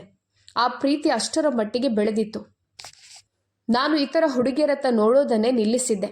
ನನ್ನ ಜೀವನದಲ್ಲಿ ಎಷ್ಟೋ ಸಹೋದ್ಯೋಗಿಗಳು ಬಂದರು. ಆದರೆ ನಾನು ನನ್ನನ್ನು ನಿಯಂತ್ರಿಸಿಕೊಂಡೆ. ಕೇವಲ ನಿನ್ಗಾಗಿ. ನನ್ನ ಎಲ್ಲ ಆಸೆಗಳು, ಎಲ್ಲ ಅಶಾಂತಿ, ನನ್ನ ಸಂಪೂರ್ಣ ಪ್ರೀತಿ ನಿನ್ಗೆ ಅರ್ಪಿಸಬೇಕೆಂದಿದ್ದೆ. ಯಾಕಂದ್ರೆ ಅದಕ್ಕೆ ಯೋಗ್ಯಳಾದವಳು ನೀನೇ. ಆದರೆ ನೀನೇನ್ ಮಾಡಿದೆ? ಅಷ್ಟರಲ್ಲಿ ಅವನು ಏಕಾಏಕಿ ಅವಳನ್ನು ಬಿಡುತ್ತಿದ್ದಂತೆ ಅವಳು ಹಾಸಿಗೆಯ ಮೇಲೆ ಬಿದ್ದು ಬಿಟ್ಟಳು. ನೋವಿನಿಂದ ಅವಳ ಬಾಯಿಂದ ಅಳು ಹೊರಬಂತು. ಡಾಕ್ಟರ್ ಹೇಳಿದ ಮಾತುಗಳು ಇನ್ನೂ ರೋಹನ್ ಕಿವಿಯಲ್ಲಿ ಪ್ರತಿಧ್ವನಿಸುತ್ತಿದ್ದವು. ರೋಹನ್ ಬಾಗಿಲು ಮುಚ್ಚೋದನ್ನು ಮರೆತಿದ್ದ. ಕೋಣೆಯಿಂದ ಅಳುವ ಶಬ್ದ ಕೇಳಿ ಶಾಲಿನಿಯವರು ಅಲ್ಲಿಗೆ ಬಂದರು. ಅವರು ಬರುವಾಗಲೇ ರೋಹನ್ ಅವಳನ್ನ ಹಾಸಿಗೆಯ ಮೇಲೆ ತಳ್ಳಿದ್ದ. ತಕ್ಷಣ ಶಾಲಿನಿಯವರು ಹೇಳಿದರು, ಅಯ್ಯೋ ದೇವ್ರೆ, ಏನಾಯ್ತು ಮಗನೇ? ಈ ಹುಡುಗಿ ನಿನ್ಗೆ ಏನು ಹೇಳಿದ್ಲು? ಎಲ್ಲವೂ ಸರಿ ಇದ್ಯಾ? ತಾಯಿಯನ್ನು ನೋಡುತ್ತಲೇ ರೋಹನ್ ವೈಷ್ಣವಿಯಿಂದ ದೂರ ಸರಿದ. ಏನೂ ಇಲ್ಲಮ್ಮ, ದಯವಿಟ್ಟು ನೀವು ಹೋಗಿ. ಇದು ನನ್ನ ಮತ್ತು ಅವಳ ವೈಯಕ್ತಿಕ ವಿಷಯ ಎಂದ. ಆದರೆ ಶಾಲಿನಿಯವರು ಮುಂದೆ ಬಂದು ವೈಷ್ಣವಿಯನ್ನು ಭುಜಗಳಿಂದ ಹಿಡಿದು ಜಜ್ಜಿದರು. ನನ್ನ ಮಗನೊಂದಿಗೆ ನೀನು ಏನ್ ಮಾಡಿದೆ? ನಿನ್ನ ಕಾರಣದಿಂದ ನನ್ನ ಮಗ 3 ವರ್ಷ ನನ್ನಿಂದ ದೂರ ಇದ್ದ. ನಿನ್ನ ಮೇಲೆ ಕರುಣೆ ತೋರಿಸಿ ನಿನ್ನ ನೀ ಮನೆಯ ಸೊಸೆಯಾಗಿ ತಂದ ಆ ಕ್ಷಣವನ್ನೇ ನಾನು ಶಪಿಸುತ್ತಿದ್ದೇನೆ. ಈಗ ನನ್ನ ಮಗ ಮರಳಿ ಬಂದಿದ್ದಾನೆ. ಇನ್ನೂ 2 ದಿನವೂ ಆಗಿಲ್ಲ. ಮತ್ತೆ ನೀನವನನ್ನ ಕಾಡ್ತಿದ್ಯಾ? ಇಲ್ಲಿ ನಿಲ್ಬೇಡ. ಈ ಕೋಣೆಯಲ್ಲಿ ನೀನಿರಲು ನಾನು ಬಿಡೋದಿಲ್ಲ. ಅವಳ ಕೈ ಹಿಡಿದು ಎಳೆದುಕೊಂಡು ಹೋಗುತ್ತಿದ್ದಾಗ ರೋಹನ್ ತಾಯಿಯನ್ನು ತಡೆದ. ಇಲ್ಲ ಅಮ್ಮ, ಅವಳು ಇಲ್ಲೇ ಇರುತ್ತಾಳೆ, ನನ್ನ ಕೋಣೆಯಲ್ಲೇ. ಅವಳು ನನ್ನ ಪತ್ನಿ. ನನಗೆ ಅವಳ ಜೊತೆ ಏನು ಮಾತನಾಡಬೇಕೋ ನಾನೇ ಮಾತನಾಡುತ್ತೇನೆ. ಶಾಲಿನಿಯವರು ಎಷ್ಟೇ ಹೇಳಿದ್ರೋ ರೋಹನ್ ಅವರನ್ನ ನೋಡಿದ ನೋಟಕ್ಕೆ ಅವರವಳ ಕೈ ಬಿಡಬೇಕಾಯಿತು. ರೋಹನ್ ಬಾಗಿಲು ಲಾಕ್ ಮಾಡಿ ಅವಳ ಕಡೆ ತಿರುಗಿ ಹೇಳಿದ, ಈ ಅಳುವ ನಾಟಕ ನಿಲ್ಲಿಸು. ಯಾರ ಜೊತೆ ನೀನು ತಪ್ಪು ಮಾಡಿದೆ ಅಂತ ಹೇಳು. ನನಗೆ ಹೇಳಲೇಬೇಕು. ಅವಳು 2 ಹೆಜ್ಜೆ ಹಿಂದೆ ಸರಿದು ಕಣ್ಣೀರು ಒರೆಸಿಕೊಂಡು ಹೇಳಿದಳು, ನನಗೆ ಏನೂ ಗೊತ್ತಿಲ್ಲ. ನನಗೆ ಗೊತ್ತಿರುವ ಒಂದೇ ವಿಷಯ, ನನ್ನ ಜೊತೆ ನಡೆದ ಎಲ್ಲದಕ್ಕೂ ಕಾರಣ ನೀವೇ. ವೈಷ್ಣವಿ ಮುಂದುವರಿಸಿ ಹೇಳಿದಳು, ನೀವು ನನ್ನನ್ನು ನವವಧುವಾಗಿದ್ದಾಗ ಬಿಟ್ಟು ಹೋಗದೇ ಇದ್ದಿದ್ರೆ ನನ್ನ ಜೀವನದಲ್ಲಿ ಈ ಎಲ್ಲವೂ ನಡೆಯುತ್ತಿರಲಿಲ್ಲ. ಆದರೆ ರೋಹನ್ ಅವಳ ಮಾತಿನ ಅರ್ಥವನ್ನ ಸರಿಯಾಗಿ ಗ್ರಹಿಸಲಿಲ್ಲ. ಬದಲಾಗಿ ಅವಳು ತನ್ನ ಆಸೆಗಳನ್ನು ನಿಯಂತ್ರಿಸಲಾರದೆ ಯಾವುದೋ ತಪ್ಪು ಮಾಡಿಕೊಂಡಿದ್ದಾಳೆ ಎಂಬ ಸಂಶಯ ಮತ್ತು ಕೋಪ ಅವನ ಮನಸ್ಸನ್ನ ಸಂಪೂರ್ಣವಾಗಿ ಆವರಿಸಿಕೊಂಡಿತು. ಅವನ ಹೃದಯದಲ್ಲಿ ವೈಷ್ಣವಿಯ ಮೇಲಿನ ದ್ವೇಷ ಉಕ್ಕಿ ಹರಿಯಿತು. ಅವನು ಕೋಪದಿಂದ, ನೀನು ನಿನ್ನ ಗಂಡನ ನಂಬಿಕೆಗೆ ದ್ರೋಹ ಮಾಡೋದ್ರಲ್ಲಿ, ನನ್ನ ಅನುಪಸ್ಥಿತಿಯಲ್ಲಿ ನಿನ್ನ ಪ್ರಿಯಕರನೊಂದಿಗೆ ಸಮಯ ಕಳೆಯೋದ್ರಲ್ಲಿ ತುಂಬಾ ಇಷ್ಟಪಟ್ಟಿದ್ಯಾ. ಈಗ ಈ ರೋಹನ್ ಹೇಗೆ ಸೇಡು ತೀರಿಸಿಕೊಳ್ಳುತ್ತಾನೆ ಅಂತ ನಿನಗೆ ತೋರಿಸುತ್ತೇನೆ ಎಂದು ಅವನು ತನ್ನ ಶರ್ಟ್ ಗುಂಡಿಗಳನ್ನು ಬಿಚ್ಚಲು ಪ್ರಾರಂಭಿಸಿದನು. ಅವನದನ್ನು ಬಿಚ್ಚುತ್ತಿದ್ದಂತೆ ವೈಷ್ಣವಿ ತನ್ನ ಸಾವನ್ನು ಅವಳ ಮುಂದೆ ಕಂಡಳು. ಅವಳು ಭಯದಿಂದ ಹಿಂದೆ ಸರಿದಳು ಮತ್ತು ಇಲ್ಲ, ನೀವು ಹೀಗೆ ಮಾಡುವಂತಿಲ್ಲ, ನನ್ನಿಂದ ದೂರ ಹೋಗಿ, ನಾನೀಗಾಗಲೇ ತುಂಬ ಬಳಲುತ್ತಿದ್ದೇನೆ, ಇನ್ನೂ ನನ್ನನ್ನು ನೋಯಿಸಬೇಡಿ, ಇಲ್ಲದಿದ್ದರೆ ನಾನು ಕಿರುಚುತ್ತೇನೆ, ನಾನು ಕೂಗುತ್ತೇನೆ, ನಾನೆಲ್ರಿಗೂ ಹೇಳುತ್ತೇನೆ. ವೈಷ್ಣವಿಯ ಈ ಮಾತುಗಳನ್ನು ಕೇಳಿದ ರೋಹನ್ ತಕ್ಷಣ ಮುಂದೆ ಹೋಗಿ ಅವಳ ಕುತ್ತಿಗೆಯಿಂದ ಅವಳ ದುಪ್ಪಟ್ಟವನ್ನು ಎಳೆದನು. ಅವಳು ಭಯಭೀತಳಾಗಿ ತನ್ನ ಎದೆಯ ಮೇಲೆ ತನ್ನ ಕೈಗಳನ್ನಿಟ್ಟು ತನ್ನ ಸೌಂದರ್ಯವನ್ನು ಅವನಿಂದ ಮರೆಮಾಡಲು ಪ್ರಯತ್ನಿಸುತ್ತಿದ್ದಳು. ಆದರೆ ಅವನು ಈಗಾಗಲೇ ತನ್ನ ಶರ್ಟ್ ಅನ್ನು ತೆಗೆದು ಪಕ್ಕಕ್ಕೆ ಎಸೆದಿದ್ದನು. ಅವನನ್ನು ಹೀಗೆ ನೋಡಿ ಅವಳು ಮುಖ ಮುಚ್ಚಿಕೊಂಡಳು.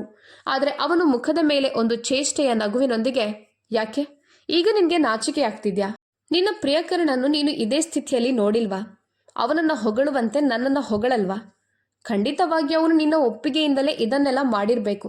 ಅವನು ಉದ್ದೇಶಪೂರ್ವಕವಾಗಿ ತನ್ನನ್ನು ತಾನೇ ನೋಯಿಸಿಕೊಳ್ಳುತ್ತಿದ್ದನು ಮತ್ತು ಇಂತಹ ಪದಗಳನ್ನು ಬಳಸುವ ಮೂಲಕ ಅವನು ವೈಷ್ಣವಿಯನ್ನ ನೋಯಿಸುತ್ತಿದ್ದನು.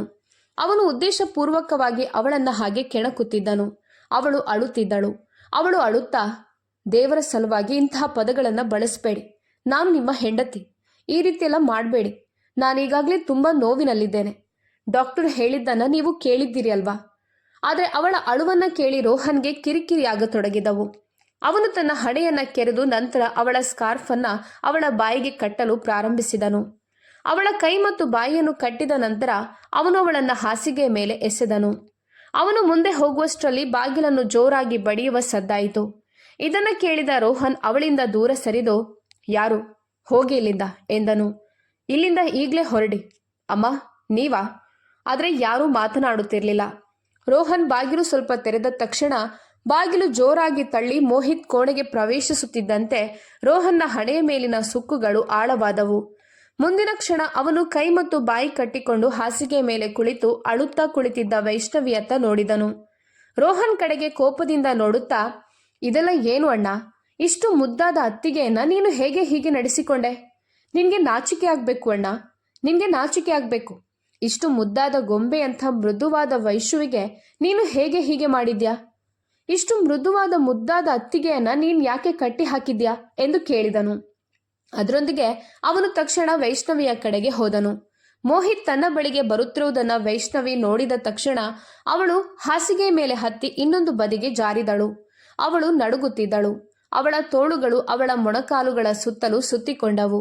ಅದು ರೋಹನ್ಗೆ ಸ್ವಲ್ಪ ವಿಚಿತ್ರವೆನಿಸಿತು. ಆದರೆ ಆ ಕ್ಷಣದಲ್ಲಿ ಅವನಿಗೆ ಮೋಹಿತ್ ಮೇಲೆಯೂ ಕೋಪ ಬರಲು ಪ್ರಾರಂಭಿಸಿತು. ಮೋಹಿತ್ ಹೇಳಲು ಪ್ರಾರಂಭಿಸಿದನು, ನಿನ್ಗೆ ಯಾವುದೇ ಶಿಷ್ಟಾಚಾರವಿಲ್ವಾ? ಅಮ್ಮ ನಿನ್ಗೆ ಈ ರೀತಿ ಯಾರೊಬ್ಬರ ಕೋಣೆಗೆ ಹೋಗಬಾರ್ದು ಅಂತ ಕಲಿಸ್ಲಿಲ್ವಾ? ಅವನು ತಕ್ಷಣ, ಇದು ಯಾರ ಕೋಣೆಯೂ ಅಲ್ಲ, ಇದು ನನ್ನ ವೈಶುವಿನ ಕೋಣೆ, ನಿನ್ಗೆ ಅರ್ಥ ಆಯ್ತಾ? ನೀನಿಲ್ಲಿಂದ ಹೋಗು. ನೀನವಳನ್ನ ಯಾಕೆ ಕಟ್ಟಿ ಹಾಕಿದ್ಯಾ? ಹೌದು, ನೀನವಳನ್ನ ಯಾಕೆ ಕಟ್ಟಿ ಹಾಕಿದ್ಯಾ ಎಂದು ಹೇಳಿದನು. ಅವನು ಮುಂದೆ ಹೆಜ್ಜೆ ಹಾಕಿ ವೈಷ್ಣವಿಯ ಕಟ್ಟನ್ನ ಬಿಚ್ಚಲು ಬಯಸಿದನು. ಆದರೆ ವೈಷ್ಣವಿ ತನ್ನನ್ನು ತಾನೇ ತಳ್ಳುತ್ತಾ ಇದ್ದಳು. ರೋಹನ್ ಕ್ಷಣಾರ್ಧದಲ್ಲಿ ಮುಂದೆ ಹೆಜ್ಜೆ ಹಾಕಿದನು. ಮೋಹಿತ್ನ ಕೈಯನ್ನು ಹಿಡಿದುಕೊಂಡು ಅವನನ್ನು ತನ್ನ ಕೋಣೆಯಿಂದ ಹೊರಗೆ ಹಾಕಿದನು. ಮೋಹಿತ್ ಕೋಣೆಯ ಹೊರಗೆ ಬಿದ್ದಿದ್ದನು. ರೋಹನ್ ಕೋಪದಿಂದ, ನನ್ನ ಕೋಣೆಯ ಕಡೆ ಅಲೆದಾಡುವುದು ಕಾಣಿಸ್ಬಾರ್ದು ನನಗೆ, ನಿನ್ಗೆ ಅರ್ಥ ಆಯ್ತಾ? ಇಲ್ಲಿಂದ ಹೋಗು, ಇದು ವಿಚಿತ್ರ ದೃಶ್ಯ ಎಂದು ಕೂಗಿದನು. ಅವನು ಬಾಗಿಲನ್ನ ಮುಚ್ಚಿದನು. ಅವನ ಮನಸ್ಥಿತಿ ಈಗಾಗಲೇ ಕೆಟ್ಟು ಹೋಗಿತ್ತು. ಅವಳಿಗೆ ಪಾಠ ಕಲಿಸಲು ಅವನು ಬಯಸಿದನು. ಆದರೆ ಅವಳು ಅಳುತ್ತಿರುವುದನ್ನು ನೋಡಿ ಅವನಿಗೆ ಅವಳ ಮೇಲೆ ಕರುಣೆ ಬಂತು. ಅವನು ಮುಂದೆ ಹೆಜ್ಜೆ ಹಾಕಿದನು. ಅವಳ ಬಾಯಿಂದ ಬಟ್ಟೆಯನ್ನು ಬೇಗನೆ ತೆಗೆದು, ನಾನು ನಿನ್ನನ್ನು ಅಷ್ಟು ಸುಲಭವಾಗಿ ಹೋಗಲು ಬಿಡೋದಿಲ್ಲ, ನಿನಗೆ ಅರ್ಥ ಆಯ್ತಾ? ನಿನಗೆ ಇಂದು ರಾತ್ರಿಯವರೆಗೆ ಸಮಯವಿದೆ. ಬೆಳಗಾಗುವಷ್ಟರಲ್ಲಿ ನಿನ್ನ ಆ ಪ್ರೇಮಿಯ ಹೆಸರನ್ನು ಹೇಳಿದರೆ ನಾನು ನಿನಗೆ ವಿಚ್ಛೇದನ ನೀಡಿ ನಿನ್ನನ್ನು ಅವನೊಂದಿಗೆ ಕಳುಹಿಸುತ್ತೇನೆ. ಆದರೆ ನೀನು ಈ ನಾಟಕ ಮುಂದುವರಿಸಿ ಎಲ್ಲವನ್ನೂ ಮರೆತು ನನ್ನೊಂದಿಗೆ ಮುಂದುವರೆದ್ರೆ ನಾನು ನಿನಗೆ ಏನು ಮಾಡುತ್ತೇನೆ ಅಂತ ನೋಡು. ಅದರೊಂದಿಗೆ ಅವನು ಅವಳನ್ನು ಹಾಸಿಗೆಯಿಂದ ಎದ್ದು ಹೊರಡಲು ಹೇಳಿದನು. ಅವಳು ಇಡೀ ರಾತ್ರಿ ಸೋಫಾದಲ್ಲಿ ಅಳುತ್ತಾ ಕಳೆದಿದ್ದಳು. ಅವಳು ಹೇಗೆ ಹೇಳಲು ಸಾಧ್ಯ? ಅವಳು ಯಾವ ಪದಗಳನ್ನು ಬಳಸಬಲ್ಲಳು? ಅವಳ ಕಣ್ಣುಗಳಿಂದ ನಿರಂತರವಾಗಿ ಕಣ್ಣೀರು ಹರಿಯುತ್ತಿತ್ತು. ಅವಳು ಸೋಫಾದಲ್ಲಿ ಅರ್ಧ ಮಲಗಿ ಅಳುತ್ತಾ ನಿದ್ರೆಗೆ ಜಾರಿದಳು. ಮರುದಿನ ಬೆಳಗ್ಗೆ ರೋಹನ್ ಎಚ್ಚರವಾದಾಗ ಅವಳು ಗಾಢ ನಿದ್ರೆಯಲ್ಲಿದ್ದಳು. ವೈಷ್ಣವಿಯನ್ನು ನೋಡಿದಾಗ ಅವನ ಹುಬ್ಬು ಸುಕ್ಕುಗಟ್ಟಿತು. ಅವಳು ತುಂಬಾ ಮುಗ್ಧಳಾಗಿ ಕಾಣುತ್ತಿದ್ದಳು. ಆದರೆ ಒಳಗೆ ಅವಳು ಅಷ್ಟೇ ನಿಯಂತ್ರಿಸಲಾಗದವಳಾಗಿದ್ದಳು. ಆ ಮುಗ್ಧ ಮುಖದ ಹಿಂದೆ ಯಾವ ರೀತಿಯ ಹುಡುಗಿ ಮಲಗಿದ್ದಾಳೆ ಅಂತ ಯಾರಿಗೊತ್ತು? ತನ್ನ ಗಂಡನಿಗಾಗಿ ಸ್ವಲ್ಪ ಹೊತ್ತು ಕಾಯಲು ಸಹ ಸಾಧ್ಯವಾಗಲಿಲ್ಲ ಇವಳಿಗೆ ಎಂದು ಹೇಳುತ್ತಾ ಅವನು ನೇರವಾಗಿ ಬಾತ್ರೂಮ್ಗೆ ಹೋದನು. ಇಂದು ಅವನ ಕಣ್ಣುಗಳು ಸಮಯಕ್ಕಿಂತ ಮೊದಲೇ ಎಚ್ಚರಗೊಂಡಿತ್ತು. ಬಹುಶಃ ಅವನು ರಾತ್ರಿ ಇಡೀ ನಿದ್ದೆ ಮಾಡಿಲ್ಲ. ಅವನು ಫ್ರೆಶ್ ಆದ ನಂತರ ಕೋಣೆಯಿಂದ ಹೊರಬಂದನು. ಶಾಲಿನಿ ಇನ್ನೂ ನಿದ್ದೆ ಮಾಡುತ್ತಿದ್ದಳು. ಆದರೆ ಅಡುಗೆ ಮನೆಯಲ್ಲಿ ಗೊಣಗುವ ಶಬ್ದ ಅವನ ಕಿವಿಗಳನ್ನ ಚುರುಕುಗೊಳಿಸಿತು. ಅವನು ಜಾಗಿಂಗ್ ಮಾಡುತ್ತಿದ್ದನು. ಧ್ವನಿ ಕೇಳಿದಾಗ ಅವನು ಅಲ್ಲೇ ನಿಂತನು. ಅವನು ನಿಧಾನವಾಗಿ ಮತ್ತು ಮೌನವಾಗಿ ಅಡುಗೆ ಮನೆಯ ಕಡೆಗೆ ನಡೆಯಲು ಪ್ರಾರಂಭಿಸಿದನು. ಒಳಗಿನಿಂದ ಕೆಲಸದಾಕಿಯ ಧ್ವನಿ ಕೇಳಿದಾಗ ಅವನು ಸ್ವಲ್ಪ ದೂರದಲ್ಲಿ ಗೋಡೆಗೆ ಹೊರಗೆ ನಿಂತ. ಹೇ ಚಿಕ್ಕೇಜ್ಮಾನ್ರೆ, ನೀವೇನ್ ಮಾಡ್ತಿದ್ದೀರಿ? ನಿಮ್ಮ ಹೆಂಡತಿ ನನ್ನನ್ನು ನೋಡಿದ್ರೆ ಅವಳು ನಿಮಗೆ ಏನೂ ಹೇಳೋದಿಲ್ಲ, ಆದರೆ ಅವಳು ನನ್ನನ್ನು ಹೊಡಿತಾಳೆ. ಕೆಲಸದಾಕೆ ನಗುತ್ತಾ ಅವನೊಂದಿಗೆ ಮಾತನಾಡುತ್ತಿದ್ದಳು. ಆದರೆ ನಂತರ ಅಡುಗೆ ಮನೆಯಲ್ಲಿ ಒಂದು ಧ್ವನಿ ಪ್ರತಿಧ್ವನಿಸಿತು. ರೋಹನ್ನ ಇಂದ್ರಿಯಗಳು ಮರಳಿದವು. ಅವನ ಕಣ್ಣುಗಳಲ್ಲಿದ್ದ ಸ್ವಲ್ಪ ನಿದ್ರೆಯೂ ಈಗ ಮಾಯವಾಯಿತು. ಮುಂದಿನ ಮಾತುಗಳನ್ನು ಅವನು ತಪ್ಪಿಸಿಕೊಳ್ಳಬಹುದೆಂಬ ಭಯದಿಂದ ರೋಹನ್ ಉಸಿರು ಬಿಗಿ ಹಿಡಿದುಕೊಂಡನು. ಮೋಹಿತ್ ಹೇಳಿದನು, ಹೋ, ಏನೂ ತಪ್ಪಿಲ್ಲ. ಯಾರೂ ನಿನಗೆ ಏನೂ ಹೇಳೋದಿಲ್ಲ, ಅರ್ಥ ಆಯ್ತಾ? ಯಾರೂ ನಿನಗೆ ಏನೂ ಹೇಳೋದಿಲ್ಲ. ನಾನಿದ್ದೇನಲ್ಲ, ನನ್ನ ಮಾತು ಕೇಳು ಸಾಕು. ಪ್ರತಿಯಾಗಿ ನೀನು ಏನು ಹೇಳಿದ್ರೂ ನಾನು ಮಾಡುತ್ತೇನೆ. ಮೋಹಿತ್ನ ಧ್ವನಿ ನಡುಗುತ್ತಿತ್ತು. ಅವನ ಸ್ವರ ಅಮಲೇರಿಸುವಂತಿತ್ತು. ಅವನು ಭ್ರಮೆಯಲ್ಲಿ ಅಥವಾ ಕುಡಿದವನಂತೆ ಧ್ವನಿಸುತ್ತಿದ್ದನು. ರೋಹನ್ ಮುಂದೆ ಹೆಜ್ಜೆ ಹಾಕಿದಾಗ ಒಳಗೆ ನಡೆದ ದೃಶ್ಯವನ್ನ ನೋಡಿದಾಗ ಅವನ ಕಣ್ಣುಗಳನ್ನು ನಂಬಲಾಗಲಿಲ್ಲ. ಸುಮಾರು 25 ಅಥವಾ 26 ವರ್ಷ ವಯಸ್ಸಿನ ಕೆಲಸದವಳು ಉಪಹಾರವನ್ನ ಸಿದ್ಧಪಡಿಸುತ್ತಿದ್ದಳು. ಮೋಹಿತ್ ಅವಳನ್ನು ತನ್ನ ತೋಳುಗಳಲ್ಲಿ ಹಿಡಿದುಕೊಂಡು ಅವಳ ಭುಜದ ಮೇಲೆ ತಲೆ ಇಟ್ಟು ಅವಳೊಂದಿಗೆ ಮಾತನಾಡುತ್ತಿದ್ದನು. ರೋಹನ್ ತಕ್ಷಣ ಹಿಂದೆ ಸರಿದನು. ಮೋಹಿತ್ಗೆ 21 ಅಥವಾ 22 ವರ್ಷ ವಯಸ್ಸಾಗಿದ್ದರೂ ಅವನ ಮನಸ್ಸು ಮಗುವಿನಂತಿತ್ತು. ಹಾಗಾದ್ರೆ ಇದೆಲ್ಲ ಹೇಗೆ ಸಾಧ್ಯ? ಬಹುಶಃ ರೋಹನ್ ಮರೆತಿರಬೇಕು. ಅವನ ಮನಸ್ಸು ಪರಿಪೂರ್ಣವಾಗಿಲ್ಲದಿದ್ದರೂ ದೈಹಿಕವಾಗಿ ಸಂಪೂರ್ಣವಾಗಿ ಬೆಳೆದಿದ್ದಾನೆ ಎಂಬುದನ್ನು. ಅವನ ವಯಸ್ಸಿನ ಇತರ ಹುಡುಗರಂತೆ ಅವನಿಗೂ ಅದೇ ಆಸೆಗಳಿದ್ದವು. ಸರಿತಪ್ಪುಗಳ ನಡುವೆ ವ್ಯತ್ಯಾಸವನ್ನ ಗುರುತಿಸಲು ಅವನು ಕಲಿತಿರಲಿಲ್ಲ. ಅದಕ್ಕಾಗಿ ಅವನು ಚಲನಚಿತ್ರಗಳು ಮತ್ತು ಟಿವಿ ನಾಟಕಗಳಲ್ಲಿ ನೋಡಿದ್ದನ್ನೆಲ್ಲ ಮಾಡುತ್ತಿದ್ದನು. ಮತ್ತು ಕೆಲಸದವಳು ಅದರ ಸಂಪೂರ್ಣ ಲಾಭವನ್ನು ಪಡೆಯುತ್ತಿದ್ದಳು. ಅವಳು, ಮೋಹಿತ್, ನಿಮಗೆ ಗೊತ್ತಾ, ನನಗೆ 5,000 ರೂಪಾಯಿಗಳು ಬೇಕು ಎಂದಳು. ಮೋಹಿತ್ ಬೇಗನೆ ಅವಳನ್ನು ಹತ್ತಿರಕ್ಕೆ ಎಳೆದುಕೊಂಡು, ಹಾ, ಅಮ್ಮನ ಪರ್ಸ್ನಲ್ಲಿ ಸಾಕಷ್ಟು ನೋಟುಗಳಿವೆ. ಅಮ್ಮನ ಬಳಿ ಬಹಳಷ್ಟು ಹಣ ಇದೆ. ಅವಳ ಪರ್ಸ್ ಯಾವಾಗಲೂ ಹಣದಿಂದ ತುಂಬಿರುತ್ತದೆ. ಮತ್ತೀಗ ನಾನು ರೋಹಣನ ಬಳಿಯೂ ಬಹಳಷ್ಟು ಹಣವನ್ನು ನೋಡಿದ್ದೇನೆ. ಮುಂದಿನ ಕ್ಷಣ ಕೆಲಸದವಳು ನಗುತ್ತಾ ಹೇಳಿದಳು, ನನ್ನ ಪ್ರೀತಿಯ ಮೋಹಿತ್ ಪುಟ್ಟ, ನಿನಗೆ ಗೊತ್ತಾ, ನೀನು ಆ ನೋಟನ್ನು ನನಗೆ ತಂದರೆ ನಿನಗೆ ಊಹಿಸಲು ಸಾಧ್ಯವಾಗದದ್ದನ್ನು ನಾನು ನಿನಗೆ ಕೊಡುತ್ತೇನೆ. ನಿನಗೆ ಅದು ತುಂಬ ಇಷ್ಟವಾಗುತ್ತದೆ. ನಿಜವಾಗಿಯೂ ನಾನು ಆ ನೋಟ್ ತಂದರೆ ನೀನು ನನಗೆ ಅದ್ಭುತ ಉಡುಗೊರೆಗಳನ್ನು ನೀಡ್ತೀಯಾ? ನಾನೇನು ಹೇಳಿದರೂ ನೀನು ಮಾಡುತ್ತೀಯಾ? ಹಾಗಾದರೆ ಪ್ಲೀಸ್ ನನ್ನ ಕೋಣೆಗೆ ಬಾ. ನಾನು ನಿನ್ನೊಂದಿಗೆ ತುಂಬ ಮಾತನಾಡಲಿದೆ ಮತ್ತು ನಿನ್ನನ್ನು ಆಳವಾಗಿ ಪ್ರೀತಿಸಲು ಬಯಸುತ್ತೇನೆ. ಒಬ್ಬ ಹೀರೋ ತನ್ನ ಹೀರೋಯಿನ್ ಜೊತೆ ಸಿನಿಮಾದಲ್ಲಿ ಮಾಡುವಂತೆ. ಇದನ್ನು ಕೇಳಿದ ರೋಹನ್ ದಿಗ್ಭ್ರಮೆಗೊಂಡನು. ಮೋಹಿತ್ ಅಂತಹ ಕೆಲಸವನ್ನ ಮಾಡುತ್ತಾನೆ ಅಂತ ಅವನಿಗೆ ಊಹಿಸಲು ಸಾಧ್ಯವಾಗಲಿಲ್ಲ. ಅವನು ಅಡುಗೆ ಮನೆಗೆ ಪ್ರವೇಶಿಸಿದ ಮರುಕ್ಷಣವೇ ಮೋಹಿತ್ ಸೇವಕಿಯಿಂದ ಬೇರ್ಪಟ್ಟನು. ಕೆಲಸದಾಕೆ ಭಯಭೀತಳಾಗಿ ತಕ್ಷಣ ತನ್ನ ಬಟ್ಟೆಗಳನ್ನು ಸರಿಪಡಿಸಿಕೊಂಡಳು. ಆದರೆ ರೋಹನ್ ಅವಳ ಮುಖಕ್ಕೆ ಬಲವಾಗಿ ಹೊಡೆದನು. ಅವನು ಕೆಲಸದವಳಿಗೆ, ನಾಚಿಕೆ ಇಲ್ಲದ ಮಹಿಳೆ, ನಿನಗೆ ನಾಚಿಕೆ ಆಗೋದಿಲ್ವಾ? ನೀನು 2 ಮಕ್ಕಳ ತಾಯಿಯಾಗಿ ಇಂಥ ಕೆಲಸಗಳನ್ನು ಮಾಡ್ತಿದ್ಯಾ? ನೀನು ಹೀಗೆ ಆಗಬಹುದಂತ ನನಗೆ ತಿಳಿದಿರಲಿಲ್ಲ. ಈ ಮನೆಯಲ್ಲಿ ನಿನ್ನನ್ನು ನೇಮಿಸಿಕೊಳ್ಳಲು ಅಮ್ಮ ನಿನ್ನನ್ನು ತುಂಬ ನಂಬಿದ್ರು ಮತ್ತು ನೀನು ಈ ಮನೆ ಹುಡುಗರನ್ನು ಹೀಗೆ ಮೋಡಿ ಮಾಡಲು ಪ್ರಯತ್ನಿಸ್ತಿದ್ಯಾ? ನೀನು ಅವರಿಂದ ಹಣ ಸುಲಿಗೆ ಮಾಡ್ತಿದ್ಯಾ? ನೀನೀಗಾಗಲೇ ಎಷ್ಟು ಹಣವನ್ನು ಪೀಕಿಸಿಕೊಂಡಿದ್ಯಾ? ಮತ್ತಿದೆಲ್ಲವೂ ಏನು ಮೋಹಿತ್?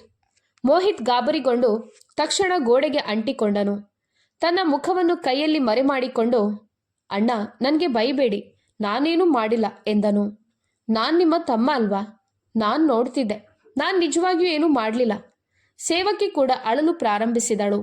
ಅವಳ ಕಳ್ಳತನವನ್ನು ಹಿಡಿದಾಗ ಅವಳು ತಕ್ಷಣ ರೋಹನ್ನ ಪಾದಗಳಿಗೆ ಬಿದ್ದು ಕೈಗಳನ್ನು ಕಟ್ಟಿಕೊಂಡು ಕಟುವಾಗಿ ಅಳುತ್ತಾ, ನನ್ನನ್ನು ಕ್ಷಮಿಸಿ ಸರ್, ನಾನೇನೂ ಮಾಡಲಿಲ್ಲ. ಈಗ ನೀವು ಹೇಳಿ, ನೀವು ಯಜಮಾನ್ರು.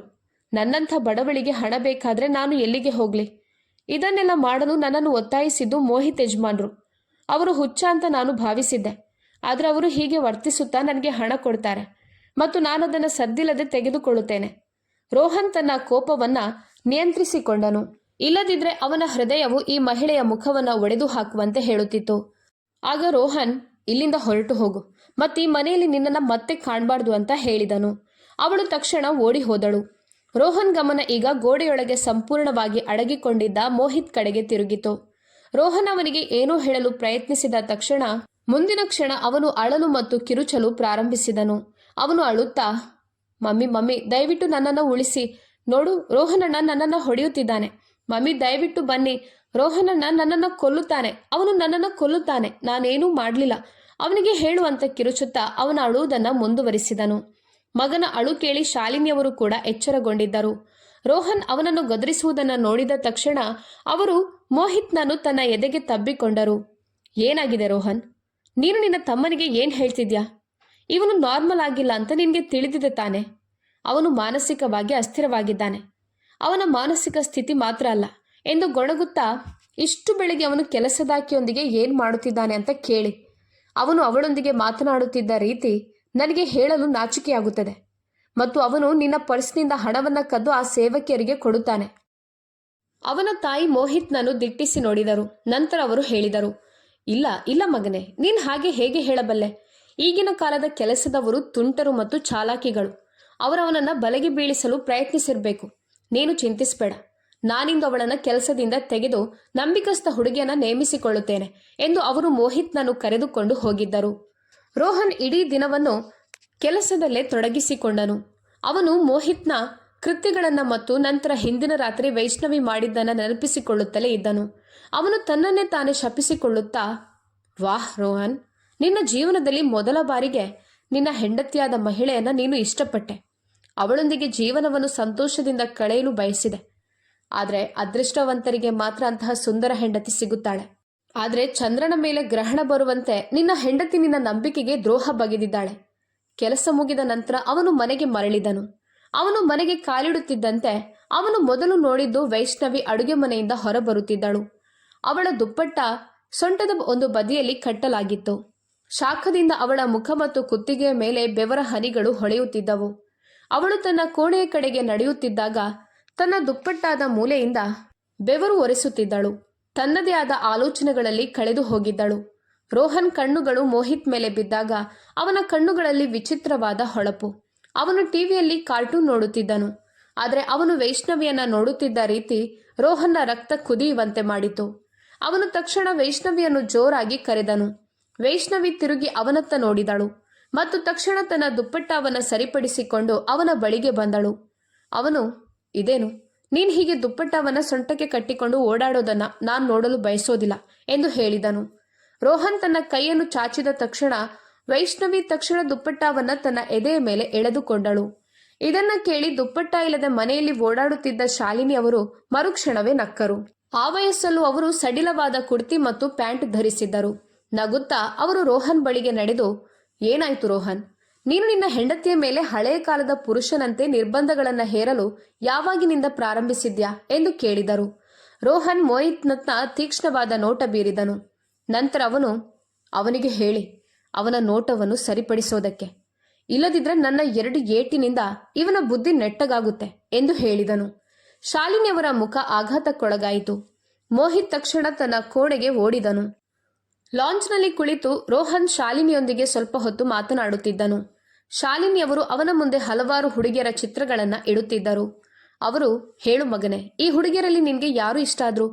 ನನ್ನ ಮಗ ಯಾವ ಹುಡುಗಿಯ ಫೋಟೋ ಮೇಲೆ ಕೈ ಇಡುತ್ತಾನೋ ಅವಳು ನಿನ್ನ ಸ್ಟ್ಯಾಂಡರ್ಡ್ಗೆ ಸರಿ ಹೊಂದುವವಳೆ.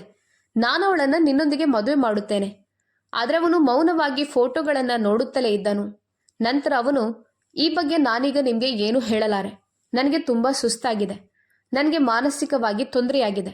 ನಾನು ಶಾಂತವಾದಾಗ ನನ್ನ ಅಭಿಪ್ರಾಯವನ್ನು ನಿಮಗೆ ತಿಳಿಸುತ್ತೇನೆ ಅಂತ ಹೇಳಿದನು. ಇದನ್ನು ಕೇಳಿದ ಶಾಲಿನಿ ಅವರು ಸ್ವಲ್ಪ ಸಂತೋಷಪಟ್ಟರು. ಅವರು, ಸರಿ, ಅಂದರೆ ನೀನು ಈ ಹುಡುಗಿಯಿಂದ ನಿಜವಾಗಿಯೂ ಬೇಸತ್ತಿದ್ಯಾ? ಅದು ಒಳ್ಳೆಯದು. ಅವಳನ್ನು ನಿನ್ನ ಜೀವನದಿಂದ ತೆಗೆದುಹಾಕು. ಹೇಗಿದ್ರೂ ಅವಳು ನಿನ್ನ ಜೀವನದಲ್ಲಿ ಇದ್ರೂ ಇಲ್ಲದಿದ್ರೂ ಏನೂ ವ್ಯತ್ಯಾಸ ಆಗೋದಿಲ್ಲ ಅಂತ ಹೇಳಿದರು. ತನ್ನ ತಾಯಿಯ ಮಾತುಗಳನ್ನು ಕೇಳಿದ ನಂತರ ಅವನು ನೇರವಾಗಿ ತನ್ನ ಕೋಣೆಗೆ ಹೋದನು. ವೈಷ್ಣವಿ ತನ್ನ ಮುಂದೆ ಸಿದ್ಧವಾಗಿ ಕೂದಲು ಬಾಚುತ್ತಾ ನಿಂತಿರುವುದನ್ನು ಅವನು ನೋಡಿದನು. ವೈಷ್ಣವಿಯನ್ನ ನೋಡಿ ಅವನು ತನ್ನ ಬಟ್ಟೆಗಳನ್ನು ಕಬೋರ್ಡ್ನಿಂದ ತೆಗೆದುಕೊಂಡು ಸಿದ್ಧನಾದನು. ವೈಷ್ಣವಿ ಅಡುಗೆ ಮನೆಗೆ ಹಿಂತಿರುಗುವ ಮೊದಲು ರೋಹನ್ ಕರೆದು ಅವಳನ್ನ ತಡೆದು, ಏನು, ನಾನು ನಿನಗೆ ಏನು ಹೇಳಿದಂತೆ ನಿನಗೆ ಕೇಳಿಸ್ತಿಲ್ವಾ? ವೈಷ್ಣವಿ ಭಯಪಡುತ್ತಾ, ಏನು, ನನಗೇನು ಕೇಳಿಸ್ಲಿಲ್ಲ ಎಂದಳು. ಅವನು ತನ್ನ ಎದೆಯ ಮೇಲೆ ಕೈಗಳನ್ನು ಮಡಚಿ, ನಾನು ಇಲ್ಲದಿರುವಾಗ ನಿನ್ನನ್ನು ಸಂತೋಷಪಡಿಸಿದ ನಿನ್ನ ಬಾಯ್ ಫ್ರೆಂಡ್ ಹೆಸರನ್ನ ಹೇಳು ಅಂತ ನೆನ್ನೆ ನಾನು ನಿನಗೆ ಹೇಳಿದ್ದೆ ಎಂದನು. ಅವಳು ತಕ್ಷಣ ದೂರ ನೋಡಿದಳು. ನಂತರ ಅವಳು ಮುಂದುವರಿಸಿದಳು, ನನ್ನೊಂದಿಗೆ ಈ ರೀತಿ ಮಾತನಾಡಬೇಡಿ ಅಂತ ನಾನು ಪದೇ ಪದೇ ಹೇಳ್ತಿದ್ದೇನೆ. ನಿಮಗೆ ತಿಳಿದಷ್ಟು ಮಾತ್ರ ಮಾತನಾಡಿ. ನೀವು ನನ್ನಲ್ಲಿ ಕೇಳುತ್ತಿರುವ ಪ್ರಶ್ನೆಗಳನ್ನು ಹೋಗಿ ನಿಮ್ಮ ಅಮ್ಮನ ಬಳಿ ಕೇಳಿದ್ರೆ ಒಳ್ಳೆಯದು. ಯಾಕಂದ್ರೆ ನಿಮ್ಮ ಅಮ್ಮ ಮಾತ್ರ ನಿಮಗೆ ಇದಕ್ಕೆ ಸರಿಯಾದ ಉತ್ತರಗಳನ್ನು ನೀಡಬಲ್ಲರು. ಅರ್ಥ ಆಯ್ತಾ ಎಂದು ವೈಷ್ಣವಿ ಹೊರಟು ಹೋದಳು. ಮತ್ತು ರೋಹನ್ ತನ್ನ ತಾಯಿಯನ್ನು ಈ ಬಗ್ಗೆ ಹೇಗೆ ಕೇಳಬೇಕೆಂದು ಯೋಚಿಸುತ್ತಿದ್ದನು. ಈ 3 ವರ್ಷಗಳಲ್ಲಿ ವೈಷ್ಣವಿ ತನ್ನ ಹೆತ್ತವರ ಮನೆಗೆ ಎಷ್ಟು ಬಾರಿ ಹೋಗಿದ್ದಾಳೆ ಅಂತ ಅವನು ತನ್ನ ತಾಯಿಯನ್ನು ಕೇಳಿದನು. ಶಾಲಿನಿಯವರು, ಅವಳು ಎಲ್ಲಿಗೆ ಹೋಗಿದ್ಲು? ಅವಳು ನಮ್ಮ ದೊಡ್ಡ ಮನೆಗೆ ತುಂಬಾ ಒಗ್ಗಿಕೊಂಡಿದ್ದಾಳೆ. ಅವಳು ಎಸಿಯಲ್ಲಿರುತ್ತಾಳೆ. ಈ 3 ವರ್ಷಗಳಲ್ಲಿ ಅವಳು ತನ್ನ ಹೆತ್ತವರ ಮನೆಗೆ ಸುಮಾರು 8-10 ಬಾರಿ ಬಹಳ ಕಷ್ಟದಿಂದ ಹೋಗಿರ್ಬೇಕು. ರೋಹನ್ ಮತ್ತೆ ಕೇಳಿದನು. ನಾನು ಬರುವ ಮೊದಲು ಅವಳು ಕೊನೆಯ ಬಾರಿಗೆ ಯಾವಾಗ ಹೋಗಿದ್ದಳು? ಶಾಲಿನಿ ಮತ್ತೆ ತನ್ನ ಬಾಯಿಯಲ್ಲಿ ಏನನ್ನೂ ಹಾಕುತ್ತಾ, ಅವಳು ಹೋಗಿ 5 ಅಥವಾ 6 ತಿಂಗಳಾಯಿತು. ಅವಳು ತನ್ನ ಹೆತ್ತವರ ಮನೆಗೆ ಹೋಗಿಲ್ಲ ಎಂದರು. ಇದನ್ನು ಕೇಳಿದ ರೋಹನ್ ಕೂಡ ಆಳವಾದ ಆಲೋಚನೆಯಲ್ಲಿ ಮುಳುಗಿದನು. ಇದರರ್ಥ ಅವನು ಇಲ್ಲಿಯವನೇ, ಆದರೆ ಅದು ಯಾರು? ರೋಹನ್ನ ಮನಸ್ಸಿನಲ್ಲಿ ಅನೇಕ ವಿಷಯಗಳು ರೂಪುಗೊಳ್ಳುತ್ತಿದ್ದವು. ಆದರೆ ಅವನು ಚುಕ್ಕೆಗಳನ್ನು ಸಂಪರ್ಕಿಸುವ ಮೊದಲು ಅದು ಸಾಧ್ಯವಿಲ್ಲ ಅಂತ ಭಾವಿಸಿ ಅನುಮಾನದಿಂದ ತಲೆ ಅಲ್ಲಾಡಿಸಿದನು. ಆ ದಿನ ಅವಳಿಗೆ ತಿಳಿಸದೆ ಬೇಗನೆ ಮನೆಗೆ ಬಂದನು. ಅವನು ನಿಧಾನವಾಗಿ ಮನೆಯೊಳಗೆ ಪ್ರವೇಶಿಸಿದನು. ಇಂದು ಅವನು ತನ್ನ ತಾಯಿಯನ್ನು ಅಚ್ಚರಿಗೊಳಿಸಲು ಬಯಸಿದನು.